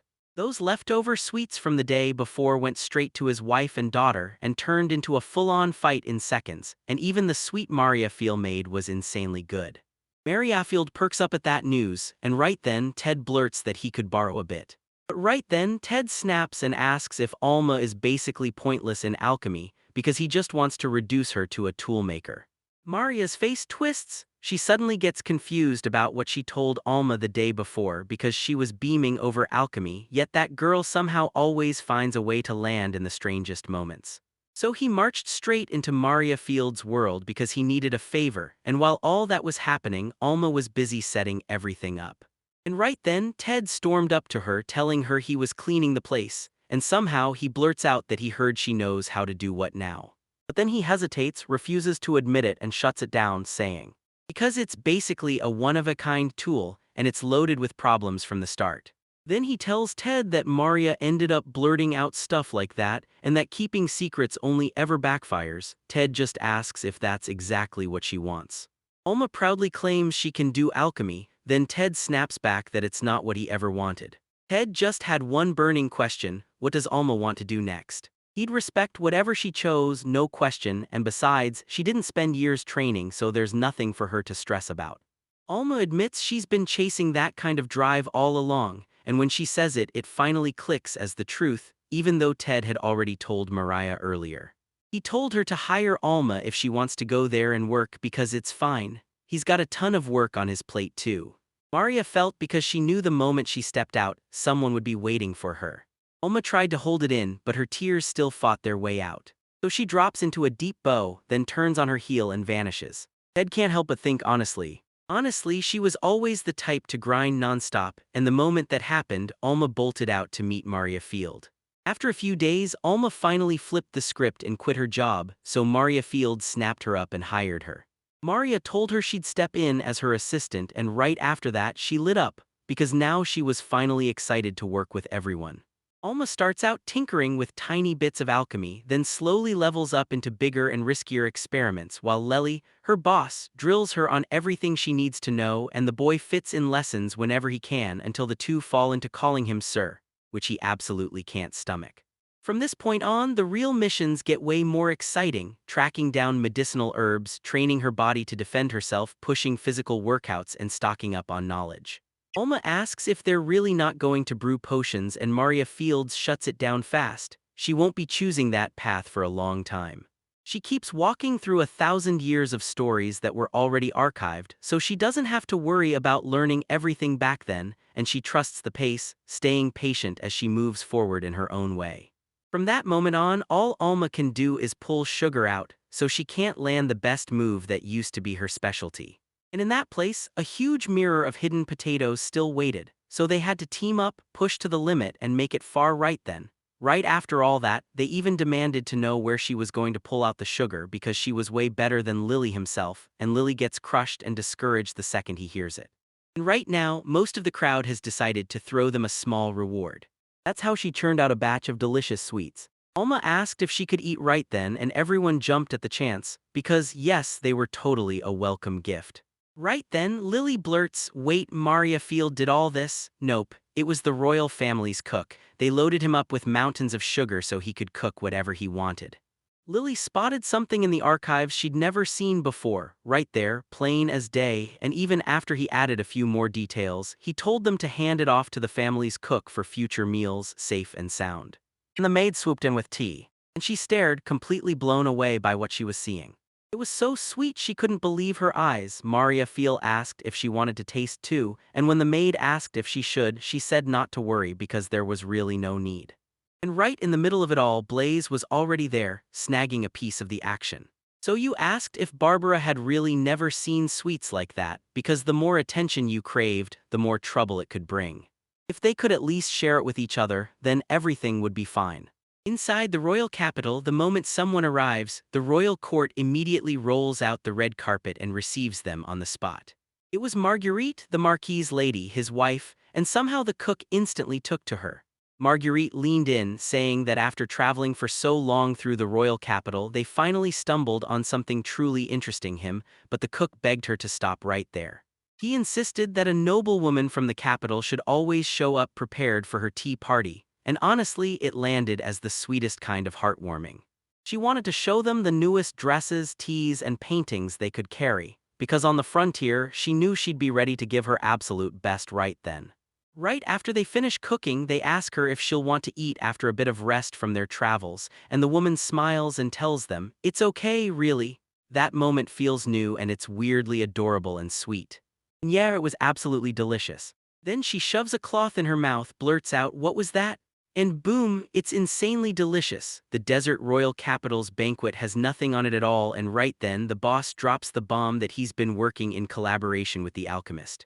Right after he heard that lady laughing, Marguerite declares she won, insists that tomorrow at the tea party it'll finally be real, and promises she'll show them something so unbelievable it'll blow their minds.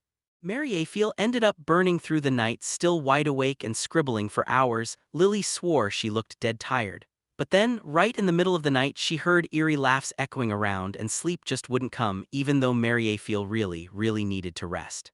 She really wanted to, but she was so close to finishing her task, she just had to wrap it up calmly and take it to the toolmaker, and that's when Lily's curiosity finally spikes. What was it? After sprinting through the library and tearing into every book he could find, he snaps to it. This is a steam engine, just like he'd been imagining. And once all the future alchemists bring it to the library, they'll basically lock away the science from every past life forever. And in that instant, Maria Field pulled every scrap of science knowledge she'd gathered across her past lives into her mind. Because no one's just handed that kind of brainpower for free, right? There were weird inventions behind it all, and Blaze couldn't stand it. Irritation burned in him. Do you remember when Ted unveiled the first tool shop and tossed out that wild idea of a carriage without horses? Back then it sounded insane, but it also felt ridiculously powerful.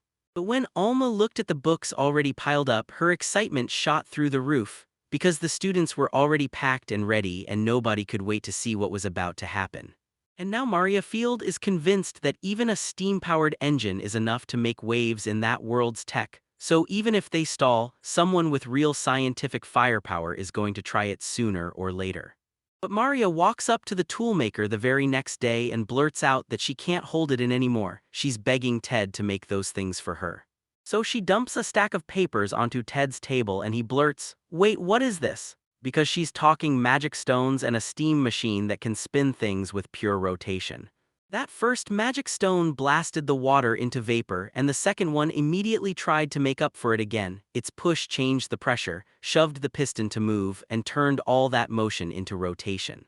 Right then, they'd build an engine meant to kick horses to the curb, step one in the next big leap of evolution. Sure, it's not just hauling people, it can also stash water and let gravity do the work, enough to send water straight into homes, and it's capable of so much more than that. Ted demanded to know what happened with her being a mortgagee, then asked if it was really so shocking that she already had a sword, and yeah, it was. She was too soaked in knowledge for a 1 or 2 year old because all she cared about was brewing potions, the very work that would eventually get her killed. And Blaze says she can handle other stuff too. But this is a whole different game because they need the right tools to make Maria's life ridiculously easier, so she stays young and can finally chill and live a peaceful life even when she's older. Before she died from overwork, she swore she'd never do it again, at least not until she was much older, so when Ted heard that he laughed, saying it sounded way too interesting and the setup was incredible. Still, Mariaphel panicked over durability, so she piled on magic stones and enchanted it straight through. Maria Field explains that bending is insanely important because every tiny detail has to be dead on, or it all goes wrong, and that's a real problem, so she suggests making copper wires to boost the motor, then jumps straight to the question. Do you have any small molds laying around? She grabs every one of those molds, pulls the iron out, and then fine-tunes it, packing it all into those tiny shapes, while Ted is totally baffled, stuck there blurting, "What is going on right now?" So he just can't make sense of it, and he ends up hiding under the bench to stare at what's happening in front of him. She rips out a metal wheel right then and declares that if they can shape it, alchemy can turn anything into anything, and Ted leans in to study it closer. And the fact she could use it at room temperature, that was straight up unbelievable. No air bubbles, no junk in it, no weird inconsistencies, just a flawless, perfectly organized product like alchemy had been done without breaking a sweat. That said, they can't ship anything huge, so she hands the job off to Ted, who shrugs and says it's fine, but even then you can tell he's starting to sweat because he fears he might not pull it off. Blaze blurts that he doesn't want to jump to the worst, but one fear he refuses to voice can wreck everything, just like that sword already did. Mario's feels gets all mixed up. He starts thinking and then bursts out laughing until Ted swoops in and ends up grabbing Mario's feels by the shoulder. She tells her not to worry about a thing, and as they burst into laughter, they all turn and stare at Blaze. And he couldn't shake this wildly strange feeling about it. Over the next few days, they slammed through their tools, finished everything, and swore it was only a test to see what they'd do. Then even a shield got taken along just in case disaster struck. Maria Field lit up and said Blaze helping us would be huge. She'd even hand over the shield because it just needs a quick magic stone activation, then it protects on its own. That way, they'd ease the pressure and take every precaution in case disaster strikes. Blaze is totally good now, because he finally locks in a perfect shield form. Then Blaze stared at the machine and flipped the dramatic switch. Boom, the wheel started spinning fast, and after a few tense moments, it finally moved. And just like that, everything went perfectly, because that wheel was now ridiculously, perfectly in place, right there in the moment.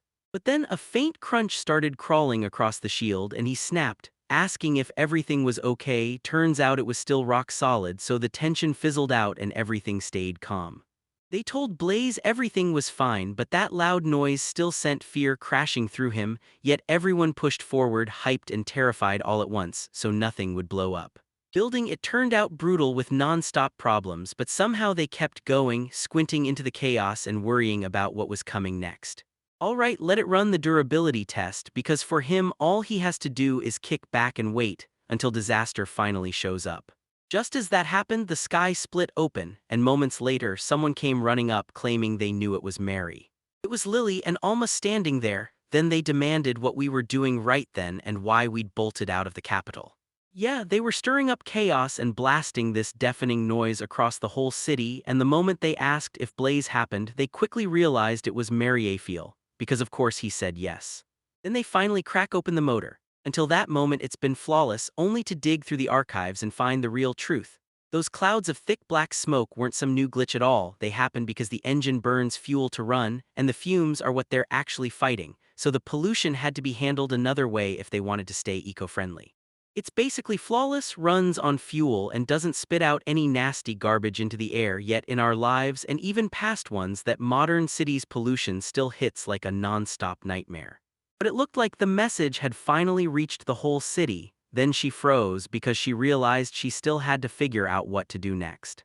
It was a vehicle with major comfort issues, so she pushes Ted and asks, "Can you make it more compact?" Since normal passenger cars don't need to be that huge. Even 10 times faster than a carriage that leaves Alma absolutely buzzing with excitement. Blaze snaps, saying that's not good, and he demands to know what's wrong right there, right then. "I'm a horse, and if I'm meant to outrun a horse that can smash the entire militia, then things are about to get brutal." They start asking if Blaze is worried, but he's already geared up. Magic backpacks, perfect swords, sweets on hand, basically common sense riding shotgun, moving like the wind. And being an adult, that's not freedom to let things spill outside, it's owning your own life. It wouldn't be a problem at all. She ends up being 12, and with Maria's feelings backing her up, everything falls into place way easier than you'd expect. Honestly, Blaze couldn't even think of what to do, so they stepped in and took care of those responsibilities too. Meanwhile, in the research halls, Mariafiel was brewing alchemy trouble, spinning out doubled water magic, fine-tuning the temperature and pulling every last drop of medicine from the mix. Right then, those cure potions were flawless, like the poison was perfectly countered in that exact moment. Lely gets totally lost, then blurts that this new potion needs double the synthesis compared to the others, because if they're made side by side at the same time, everything suddenly becomes way easier. The faster Mariafiel gets things done, the more breathing room they earn for a peaceful life, and yeah, I already warned you how crucial that alone time is. Lely agrees, but his nerves spark anyway. What if he tries to write two things at once with two different hands and blows it so hard he never pulls it off again? Plus, they've brewed a whole stack of potions. At that exact moment, Mariafield snapped that the potions weren't intermediate or advanced, they were just the starting line, and there was so much more to learn. The catch? That was only true with materials nobody has right now. Now, holy water doesn't need special materials you have to craft, but honestly, back then, it still felt like a brutal nightmare for her. Mariafiel presses Blaze next and asks, "Did you spot any zombies lately?" He shoots back, confused, wondering why she's suddenly talking about those undead things and whether she actually believes in them. Mariafiel tells him to drop it, because as long as those two potions keep winning, nobody can ignore the real job. Turns out there was nothing left, just emptiness. Time to dive into her hobby, and for a moment, life turned quiet and peaceful. The machine looked like it was unstoppable, and they grilled her on what Mariafiel planned next, only for her to say she'd drawn up a horseless carriage design. Now they're swapping those horses for the wild stuff they've been imagining, because if they drag the carriage that way, it's basically like blasting along at 60 kilometers per hour inside a coffin that won't turn and won't stop. And it still blasted along at 10 times the speed of a carriage, so it absolutely needs brakes because once it starts, you won't be able to stop it or control the shaking, and it needs the right transmissions too, just to let the steering wheel actually respond. So yeah, this wasn't just maybe a job, it was about to kick off, and they were stepping into territory where the books won't save them. They needed miniatures, trials, and real tests to move forward, because if they didn't, it'd all stay just on paper with nothing working in practice. Honestly, Mariafiel just wanted this over with ASAP, because once they hooked the motor to a turbine, they could start cranking out electricity, and with alchemy, making batteries is easy, meaning they'd boost the power and keep the whole operation moving to the next thing she had in mind. But now they can barely understand a word, and still, they'd be thrilled if Mariafield could finally be happy. Right then, they had to rush out to buy soap because with her hobbies, it feels like the whole world could turn so much easier. But it couldn't be treated like everyone agreed on the same fix, so they'd lock onto the real priorities first and only spend time on what they personally loved once that was handled. Right after. Lily decides to slip out for a quick run, almost says she'll join him too, but then it hits, they have to change clothes first. Right after Maria asked if they were running for fun or training for real, panic hit them hard. They realized they couldn't make it down that safe path with Alma, and yeah, Alma was a girl. For the graduation exam, the girl had to bring back the spirit, because that was all he had left to cling to as a mage, so he had to get stronger fast, and when the moment hit, they'd need dozens of copies of himself just to keep up appearances. Blaze even snapped that he wouldn't approve of anyone who didn't truly understand self-defense. Alma nodded, saying that was exactly it, and that meant it was time to push forward because lately Lily had been grinding hard on self-defense. Right there in the middle of the city, the two finally start talking and Alma demands, so why was Lily hiding it? But the truth is, it was never really a secret at all. He refused to move a muscle until the moment he could prove it.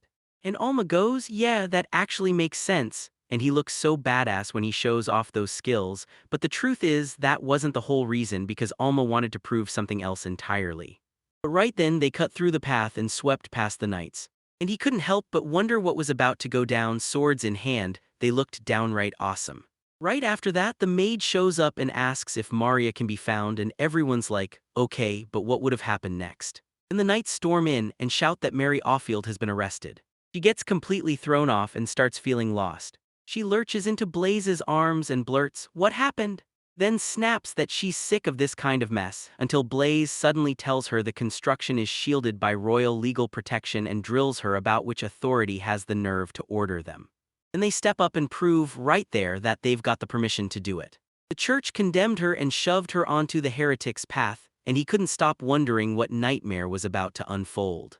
In the royal capital's grand cathedral, they strode down its endless corridors, and Mary Afile couldn't shake one terrifying thought: why would she be called a heretic?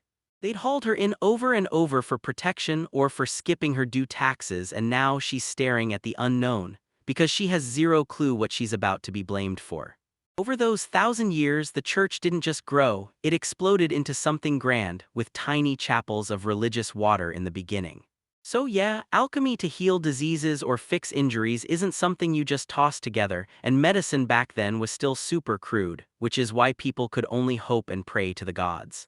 After that judgment, they start talking about her energy, her defenders, the observers, remembering her even in the presence of God. The observers were likely already there, and no one could doubt they'd chosen Maria Field's side, but then, hold up, if anyone stood with her, it had to be Blaze. She stood there staring at all those nobles like, what's going on here? And the fact that so many high-class bigwigs showed up felt downright creepy. Then they demanded, "Are you Mary Affiel?" And the protagonist shot back, "Yes." The ball suddenly blazes with light and they lock eyes, grinning like they can't believe what they just saw. That was the lie detector circle, kind of a convenient setup, so they wasted no time and sprinted straight into the first combination. They whisper that she forged a demon and a sword so hot it melted a mountain, then turned the nobles, sweets corrupt, and birthed iron beasts that shouldn't exist. But right then, Maria Field totally lost her bearings and couldn't figure out what to say. She's totally lost, like she hears sword and maybe that first one makes sense, but the rest? She's got no clue. She insists, "I made a sword," yet she can't explain anything beyond that. She only answers with yes or no. And she snaps back, "No." Right then, he stares down the lie detector and it screams the truth. The crystal flashes that she's a heretic and she shoots back, insisting it's all a lie, even though she's already admitted the first part. At least she's trying to play it cool, one step at a time. The verdict was already sealed, no objections to those demands were allowed, and if you had any complaints, you'd better speak up right then. Maria Field figured Blaze could be the one to finally say something. But the moment she looks, Blaze is suddenly fearless. Mary Affiel snaps, asking what the heck that guy was doing out there in times like these. He'd been trailing Mariette Field for ages, popping up here and there like he owned her shadow, and now, at the single most critical moment, he'd finally lose his chance.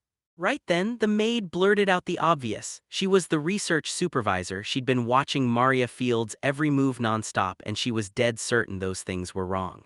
But the Lord insists she wasn't with Mary Affiel at every exact moment, and she can't prove Mary Affiel committed any crime beyond her line of sight, so the maid shoots back, "That's perfect."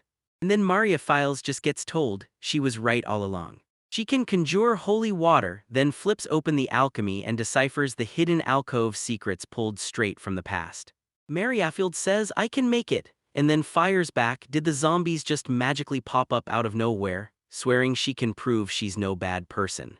Mary Affiel shot her head up and said she finally understood what was going on, because she never once turned her back on the gods. The holy water she wanted to make was basically God-level knowledge made real, and everyone was already calling Barbara brilliant, so now they start grilling them about exactly what they've been talking about. The Lord says holy water hasn't been made in centuries, and she can't even name the basics, even though the facts are right there in front of her. Right after Mercenaries blurts out, "So you can't make holy water." So at least someone with real knowledge could make sense of it, because if not, what was the point of that church just sitting there?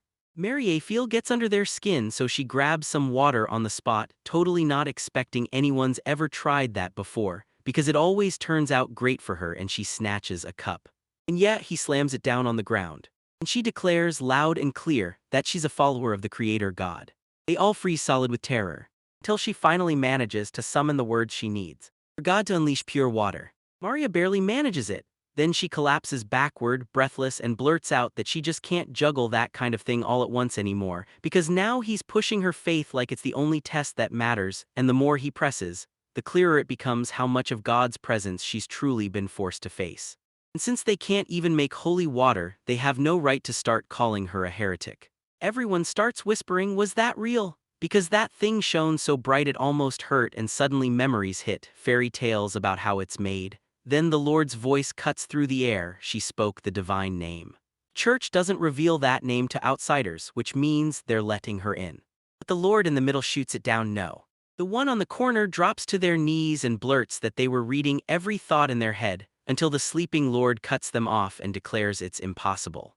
Maria Field immediately says she thinks he could be someone huge, then presses him. What was he trying to do, turning her into a heretic? Right after that, he snaps and demands to know what it was, because that thing had zero precedent. Even so, she keeps clinging to her heretic ways, until Maria Field blurts out that this whole thing makes absolutely no sense. Then she grips that stone in her hand and starts talking about the creator god, saying the person who hears her shouldn't work until death. Then Gui blurts out and they all demand, "What was that supposed to mean?" Mary of all people can't stop wondering what that god name even means, and she blurts out the fear that maybe she wasn't meant to see it at all, like the whole thing is a trap, a trick. Whenever they tried to pin down what she was, they finally realized she wasn't a heretic at all, she was blessed. But then he went too far, trying to unleash divine punishment on everyone, and ever since that moment, they kept stirring up even bigger problems than the ones unfolding in the first place. But when the crystal finally pointed who to interrogate, it wasn't her after all. By the time that afternoon hit its final stretch, they finally tore themselves away and left. Maria Field says it was a total disaster, so the maid gasped about how shocking it all was and swore they proved everything even while Maria was gone, which made it all work out perfectly. So yeah, the demon's sword was the blade she forged and the beast was the engine driving it.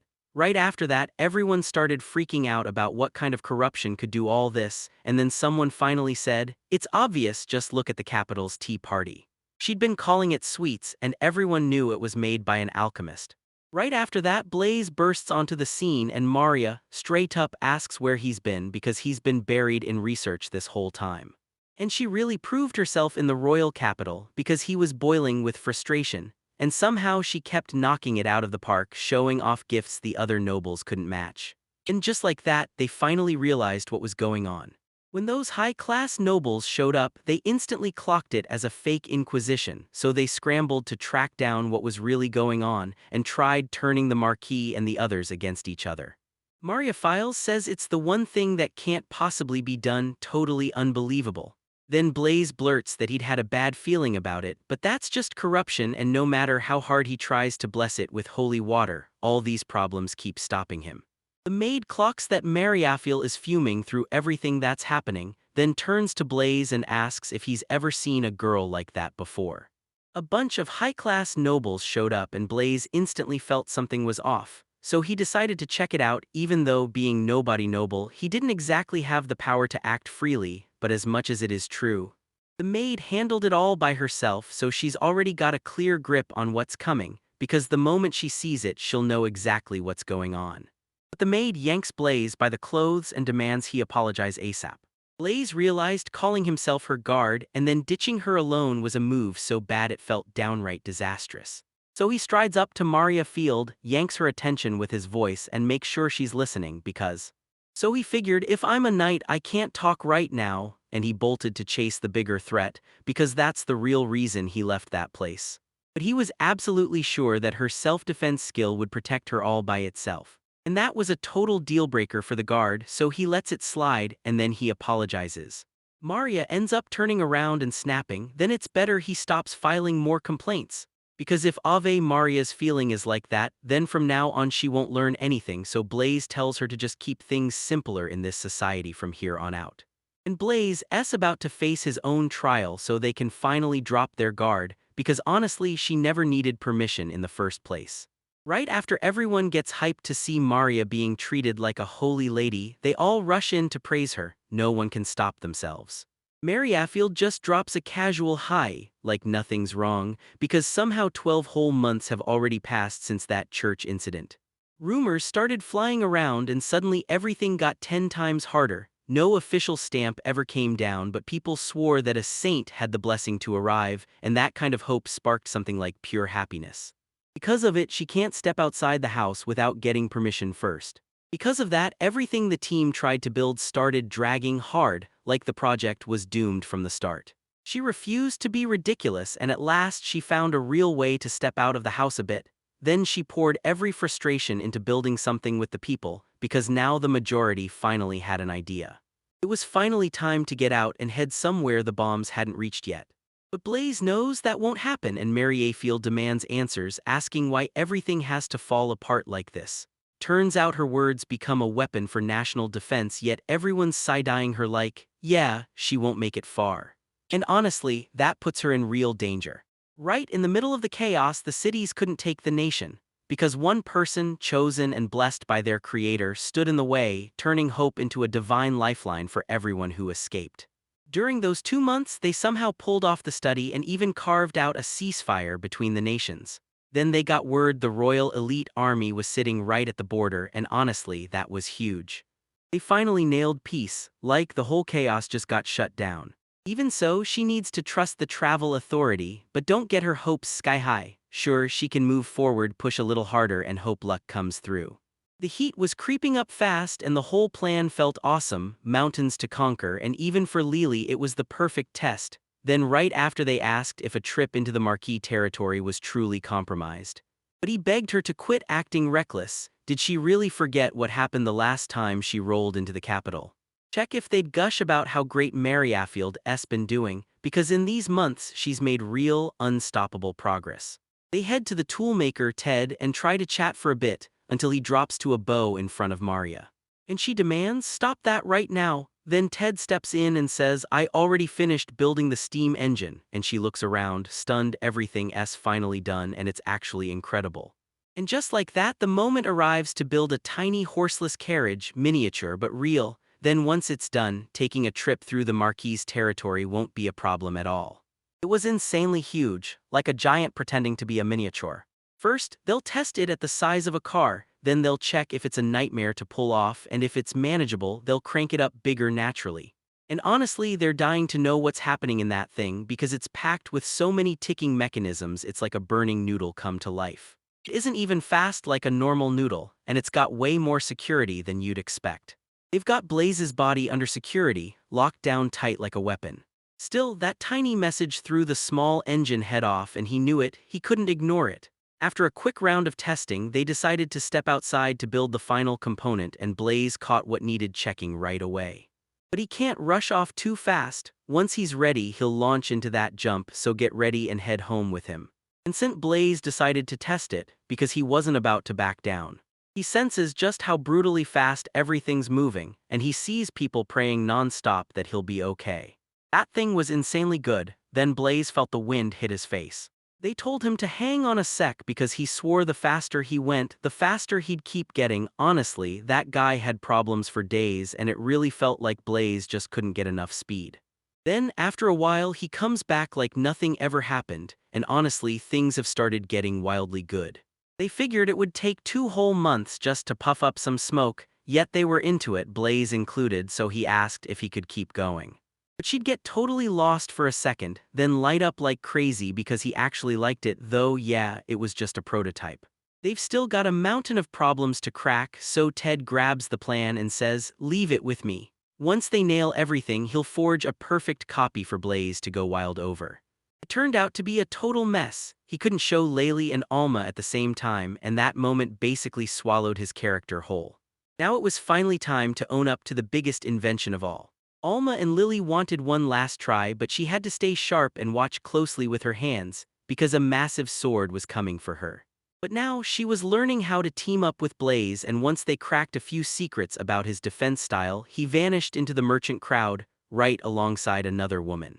Tons of martial arts were packed in that archive, so she had to stay sharp. No panic, just think it through calmly. Right in the middle of it, Alma and Lily somehow ended up chatting. He climbs up into the tree, then smacks everything around with his palm like he's on a mission, which triggers a tiny explosion. Nobody saw Lely pulling that off. He tore off part of the tree with his bare hand, and right then, he turned the energy he just absorbed into pure focus. He shot a question to the majority, asking what they thought, like maybe he should stay calm right now. But that choice was brutal because he couldn't just tuck the weapon away, and suddenly everyone around him started to panic, even though the training he'd gone through fit him perfectly. And yeah, the real point was going toe-to-toe unarmed, so tough it feels brutal, because even Mercenaries ends up swinging a spear, but it's the kind that's meant for a body that can't reach you that easily. Now they're gearing up for the final exams, and Mercenaries takes her turn, then unleashes an enormous tree. And decides finally to let it loose, release. To unleash it all, right there in the grip of her palm. Until it finally blasts the tree apart for good. Everyone jolts in shock, dying to know how something like that even happened. And right then, Blaze blurts out, "So what was the point of holding back against the dragon?" But Mercenaries cuts in fast, saying she knows about the dragon, that its heart meat is crazy good, and that if you destroy it, the flavor is gone for good. Everyone gets it instantly. But Mercenaries can't stop worrying. Laylee's exam is gonna drag on, they've still got tons of problems to crack, and even the dragon's heart is throwing extra chaos into the mix. Still, they could slap Leal into that guard position, and if it's just training, he'd turn into a total workaholic, pushing himself harder and harder to grow. Blaze even says he needs muscles just to stand there as a proper companion, and that at this point she straight up can't take anything seriously anymore. And with a sword that could light the sky, finding someone at our level would be a piece of cake for him. Blaze says he's got a ton to say, but she's dead serious about the test, so he holds his tongue and makes only formal requests because he knows he needs to take his time. 3 days slipped by, and then this is exactly what they said. That bodyguard got tossed aside, released like it meant nothing, and Blaze just couldn't wrap his head around it. Even if he tried to play it safe like a guard, an alchemist would still get slammed with problems right after, and he knew exactly what was coming, so he didn't dare stop. Blaze was mature enough to keep pushing. They got the Marquis's message saying the immediate selection was ironclad, and then it added that there were no other details at all. Right then, Blaze showed up, and they couldn't stop wondering what the heck they should grab. They finally showed up, and the maid immediately points them to the garden, warning them to tread carefully. Blaze snaps, asking what happened, because that choice had no way anyone could have followed. They must have been brutal and berserk, no listening, no reason, but the moment they look over, it's a woman. And Mercenaries freezes in shock, staring around like, wait, what in the world is happening? If it really was the same guy, and that woman starts walking straight toward them. He slams to a stop in front of Mercenaries, declares that nobody can speak right now, and that person's presence makes Mercenaries' instincts scream nonstop. Right after that, Leo spills the truth. She says that person was her master, and that's why everything fits. Knight finally steps in and introduces herself as Elizabeth, taking over as Lily's guardian from this point on, giving them a chance to finally get to know each other, right before the moment hits where Light's bait and rushes in to apologize for every bit of her rudeness. Maria's lie lands, she laughs it off as "don't worry," acting innocent, while it's obvious she's backed by a giant, intimidating bodyguard presence. Elizabeth was finally about to thank him, but at that exact moment he was about to leave, so she turned to Laylee and asked her to keep showing them around a little longer. So when he moves in, Elizabeth locks her gaze onto Mercenaries like she's hunting answers. As they stride down the corridors, Elizabeth leans in and asks if that was the alchemist she keeps hearing about. They hear she's nothing like anyone expects, hard to read, totally complicated. So Elizabeth bursts into laughter until she catches herself and says, right then and there, she's blown away by the maturity in that girl's eyes because that girl is way more grown-up than most people.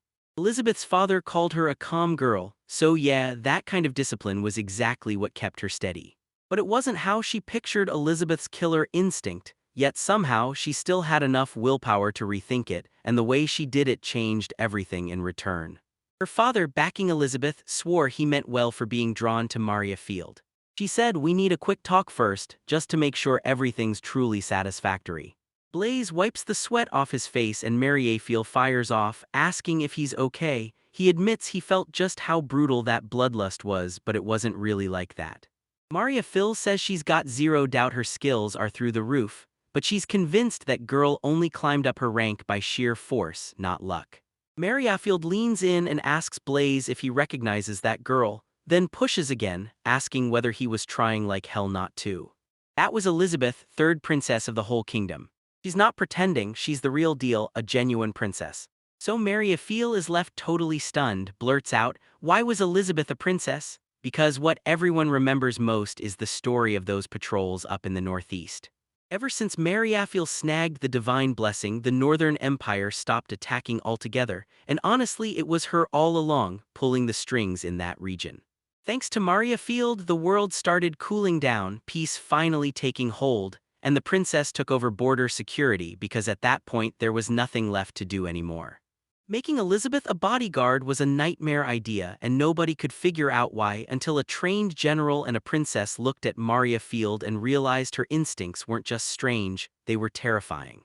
Asked if she ever actually finished off a dragon in the graduation exam and whether they scored the dragon heart meet for the plan, then snapped that, since she's a princess, none of that is possible, and Mariafield immediately got irritated. Not long after, the maid steps right up, and with a hopeful voice says it really might be possible. Barbara clutched a letter and told everyone it was written permission for Mariafield plus Elizabeth, then Blaze's jaw dropped as she showed it to him, and the paper even insisted it was just a one-day trip and everything would be fine. Herbs are sprouting everywhere around the place too, so yeah, it basically turned into a work trip as they trekked to a far-off village, and honestly the whole learning thing was great, plus gathering herbs wasn't even that painful. They clocked it, Elizabeth had spent ages guarding the border, so yeah, she probably wasn't exactly ready for this kind of chaos. Mariafield leans in and asks if the princess is coming with them too. Blaze blurts that her mother's nearby, so yeah, she's going, and that means their dream of a peaceful trip goes straight out the window because there's nothing they can really do about it. They finally grab the perfect excuse. Noble women were being dragged into demonic suites, so if they could win the princess too, then everything's justified. But they couldn't pull a stunt like that, so they were stuck twiddling their thumbs, just waiting for the trip to start. After that, they had the cook whip up a bunch of sweets with what was left. Then they made Ted craft a fan to haul everything around, and just like that, things finally felt awesome, until they realized Mariafield was slipping back into her strange ideas again. They'll probably head out for a bit, trip included, and they might even set up a portable bathroom here too, because next they're talking about going between the trees for it. Maria's fury turns to confusion, so she blurts out, "What are you even trying to say to the princess?" Mariafield keeps tormenting Blaze for a while, and now they've got to get going, so Mariafield spots a lake nearby and immediately pushes for a swim. But the maid shuts it down. She snaps that Mariafield is already 13 and he needs to be careful, because nobody out there actually knows how they're supposed to look after her while he's off swimming. She honestly thought nothing would ever be the same, like everything had changed.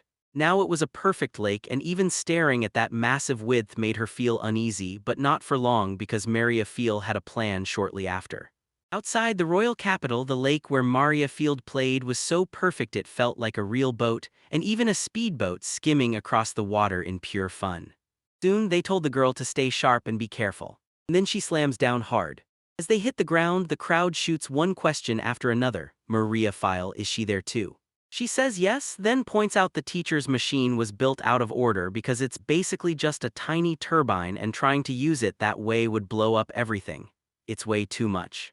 Even though swimming was banned, she still snuck in and soaked up the vibe from the other people for a little while.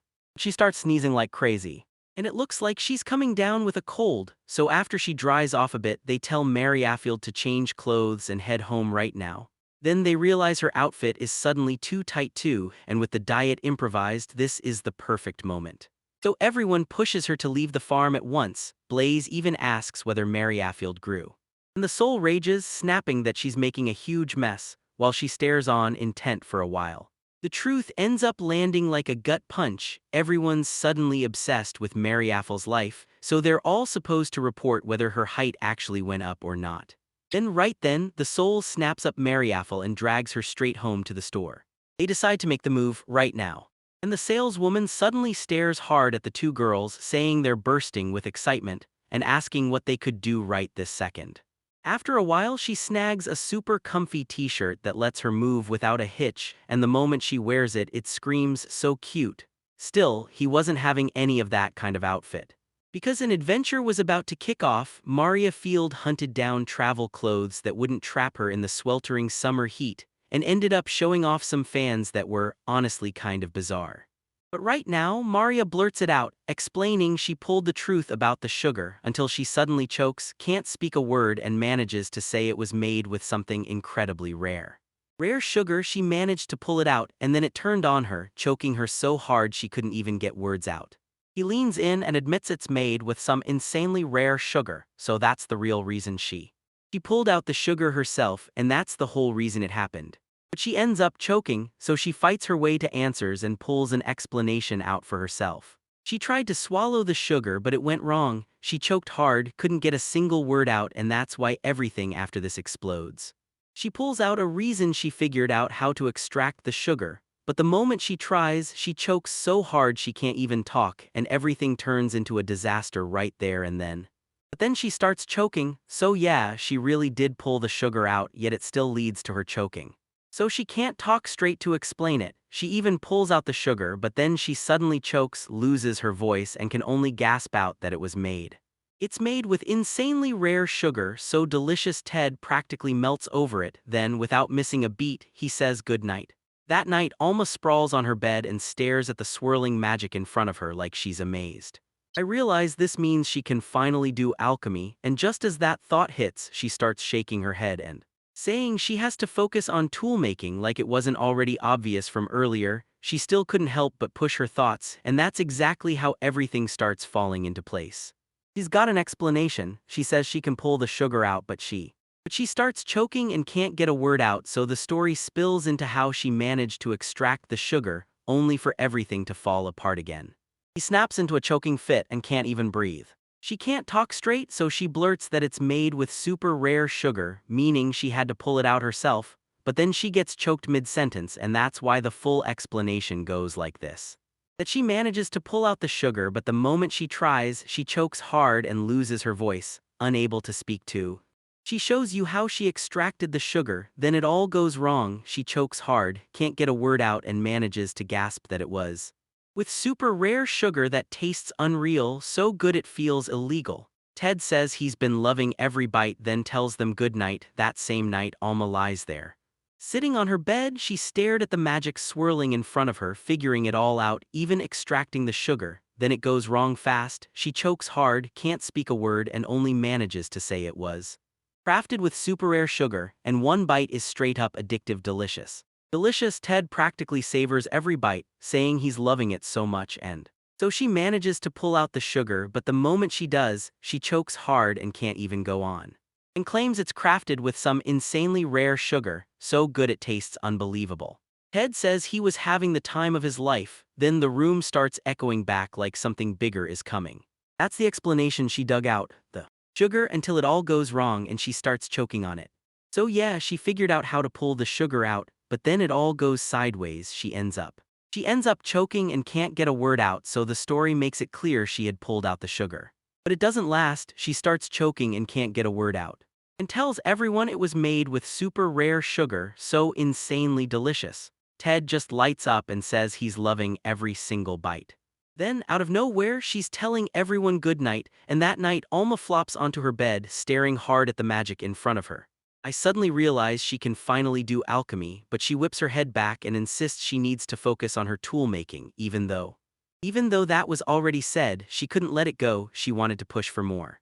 Her boss would be gutted, no doubt about it. The moment it's over, she promises that tomorrow she'll give it her all. And after tomorrow, Ted is completely in, and just like that, everything shifts. He stumbled with a cut on his forehead and demanded to know what happened, because those sweets from the day before, meant for his wife and daughter, spiraled into a full-on brawl. Even the sweet Maria feel made was unreal. And when she heard that, she lit up until Ted jumped in and said he wanted to borrow a bit, and then he asked if Alma was totally unnecessary.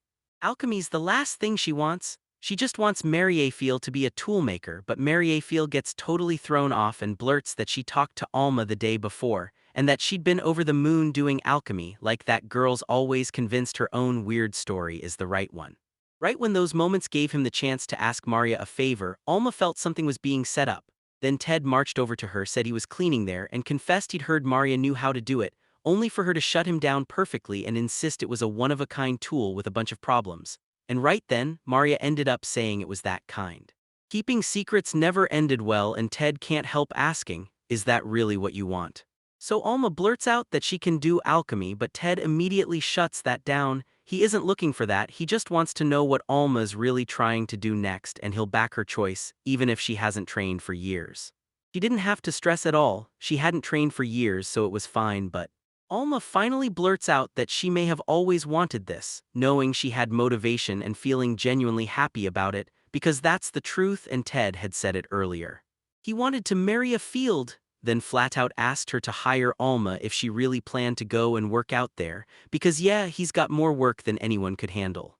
Work he also has to do. Maria Feel would be waiting for her outside. Alma ends up swallowing her tears, bowing and slipping out. Ted thinks, honestly, she was always the kind of hardworking soul who kept pushing no matter what. And from that moment on, Alma rushed out to meet Maria Field. Then after a few days, she decided to switch jobs, and somehow Maria Field ended up hiring her, promising Alma she'd be Maria's assistant, and Alma couldn't stop smiling as she said she was finally happy to work with everyone. First up, Alma would.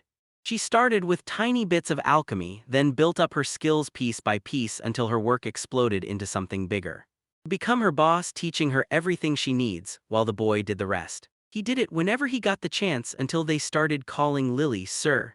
And he just couldn't swallow all that stiff formality. From here on out, though, the real fun jobs were the ones that came next. Alma tracks down medicinal herbs so she can protect herself, training her body and sharpening her knowledge. Then she blurts out, so when do we start making potions? And Maria Fields swears she'll never pick that again. She'll keep choosing and choosing for a long, long time.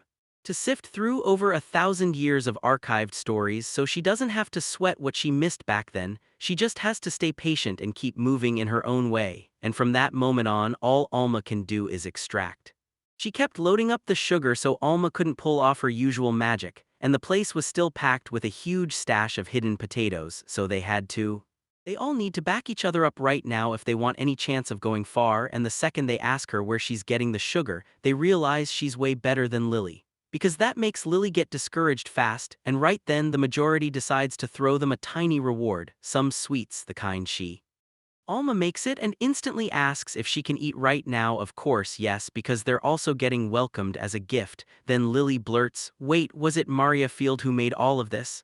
And the answer is, actually it was the royal family's cooked. They shoved a mountain of sugar in his hands so he could whip up anything he wanted. Then Lily suddenly spotted something in the archives. They'd never seen anything like it ever. Even if he adds a few extra touches to what they're handed, he still pushes the plan, leave it with the family's cook so tomorrow's food stays in safe hands.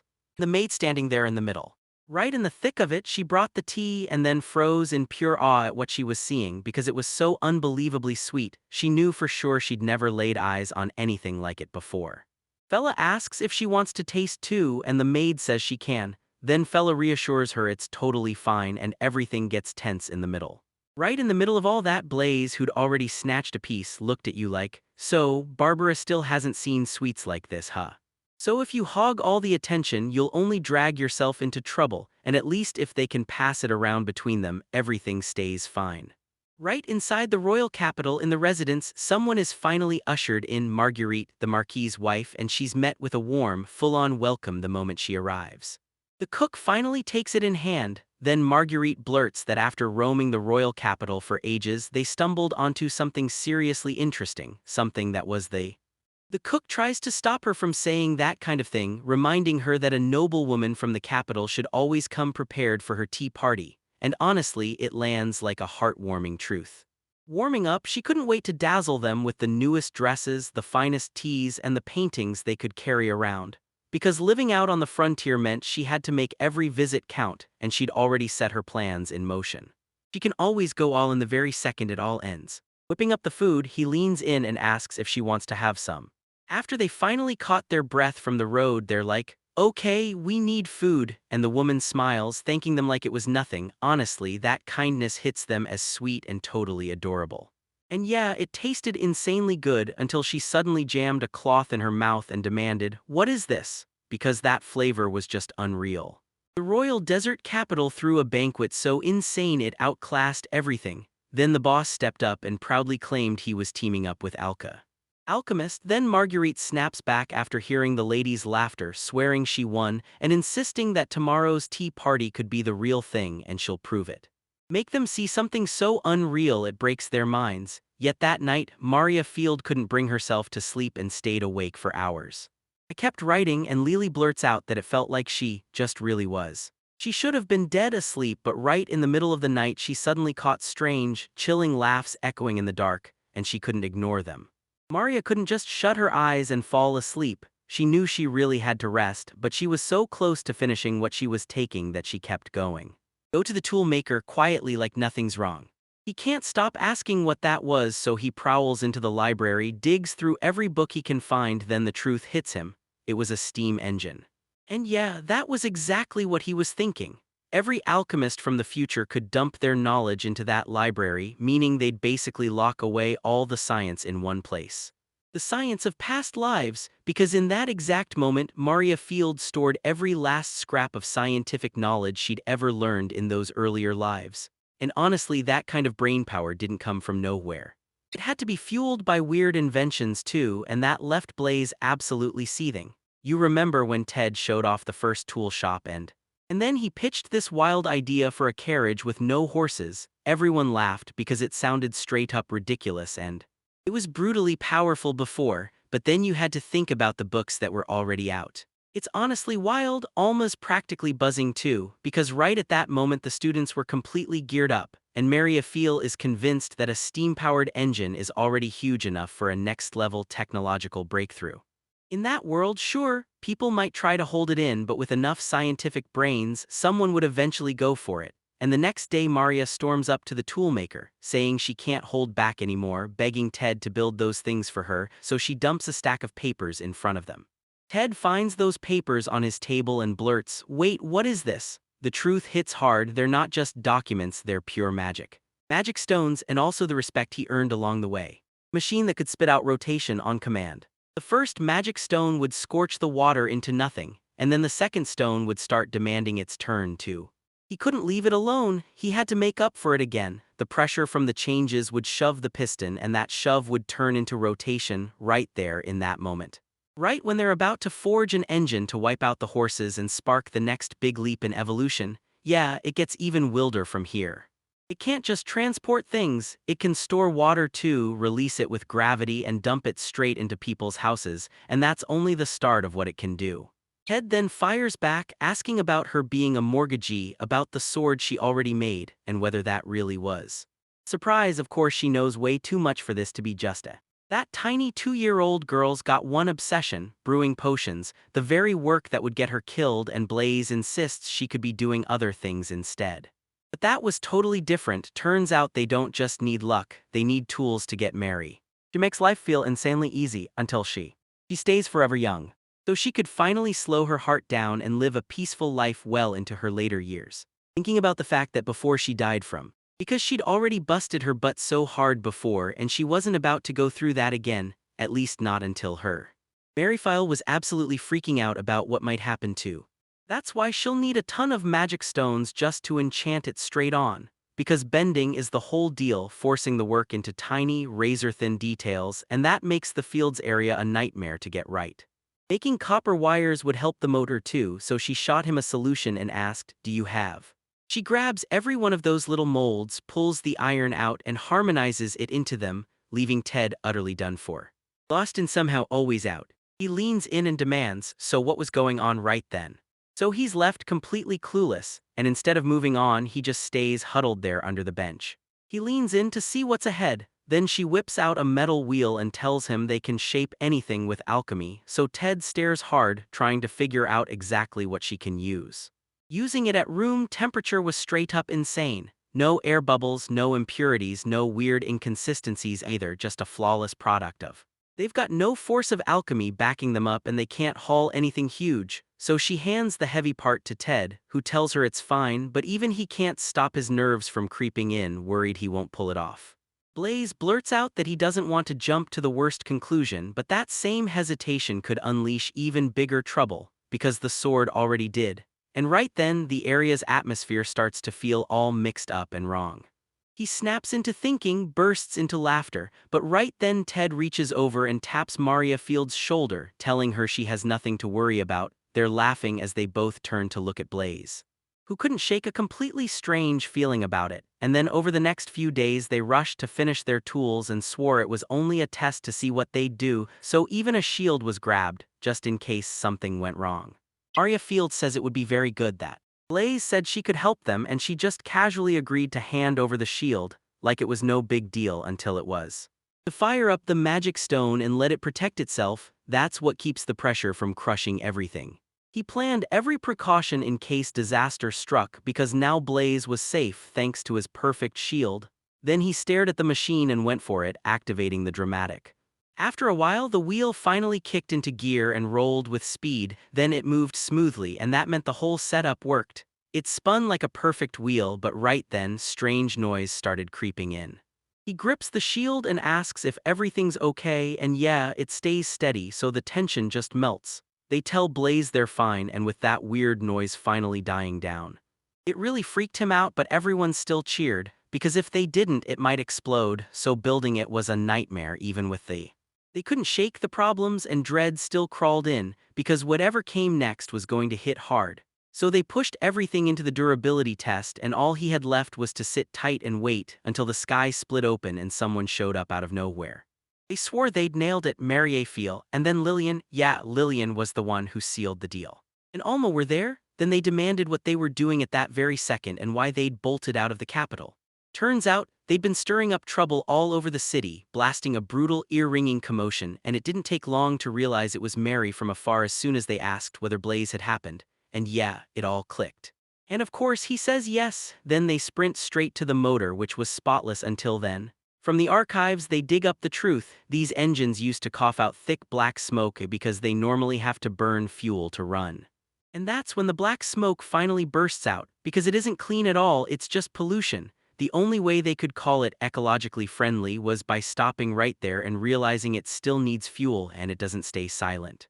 Any nasty substance was practically just bait.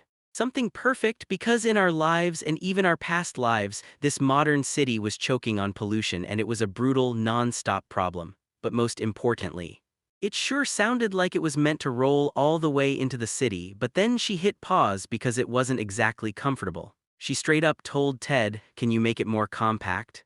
Since the problem is really about comfort considering. Blaze steps into the regular passenger cars way smaller than those huge ones, and somehow they're going 10 times faster than even a carriage, and that instantly has Alma buzzing with excitement, until Blaze snaps that wasn't good and demands to know if they.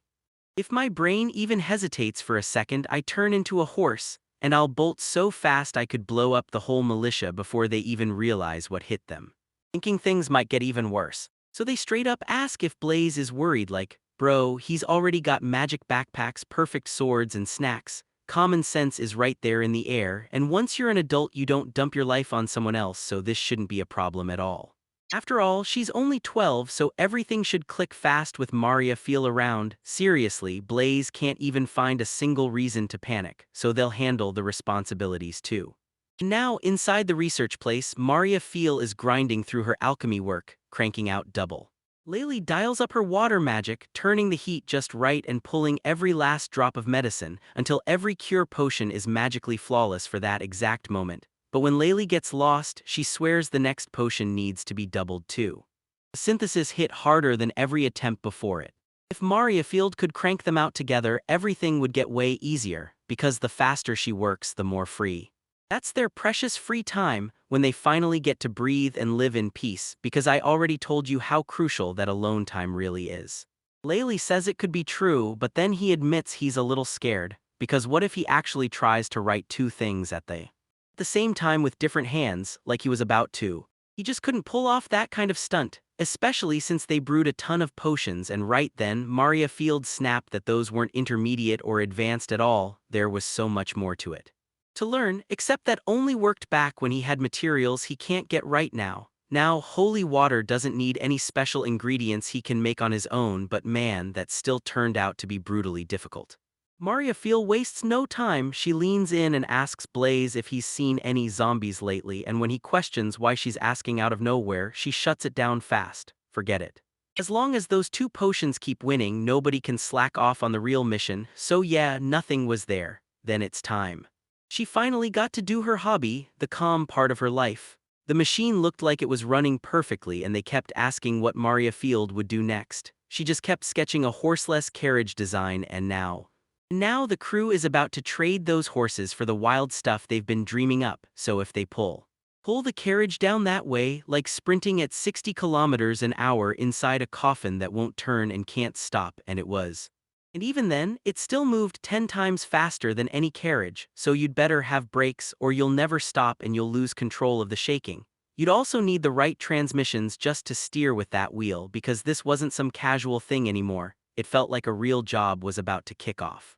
And that's when they step into places the books can't save them anymore, so they'll need miniatures, and they push for tests to move forward, because if not, it's just theory on paper, not real in practice. And yeah, Maria Field planned to wrap all that up for a while at least. She rushed to make the next move, because if they used the motor to spin a turbine, they could finally generate electricity. Then alchemy could turn that into batteries, giving them serious power and keeping everyone fueled. But right now they're still stuck, trying to figure it all out, and Mary's just waiting for that one spark that would make her field feel truly alive. Just then, they had to grab soap immediately, and somehow the world got easy to handle thanks to Maria Field's hobbies.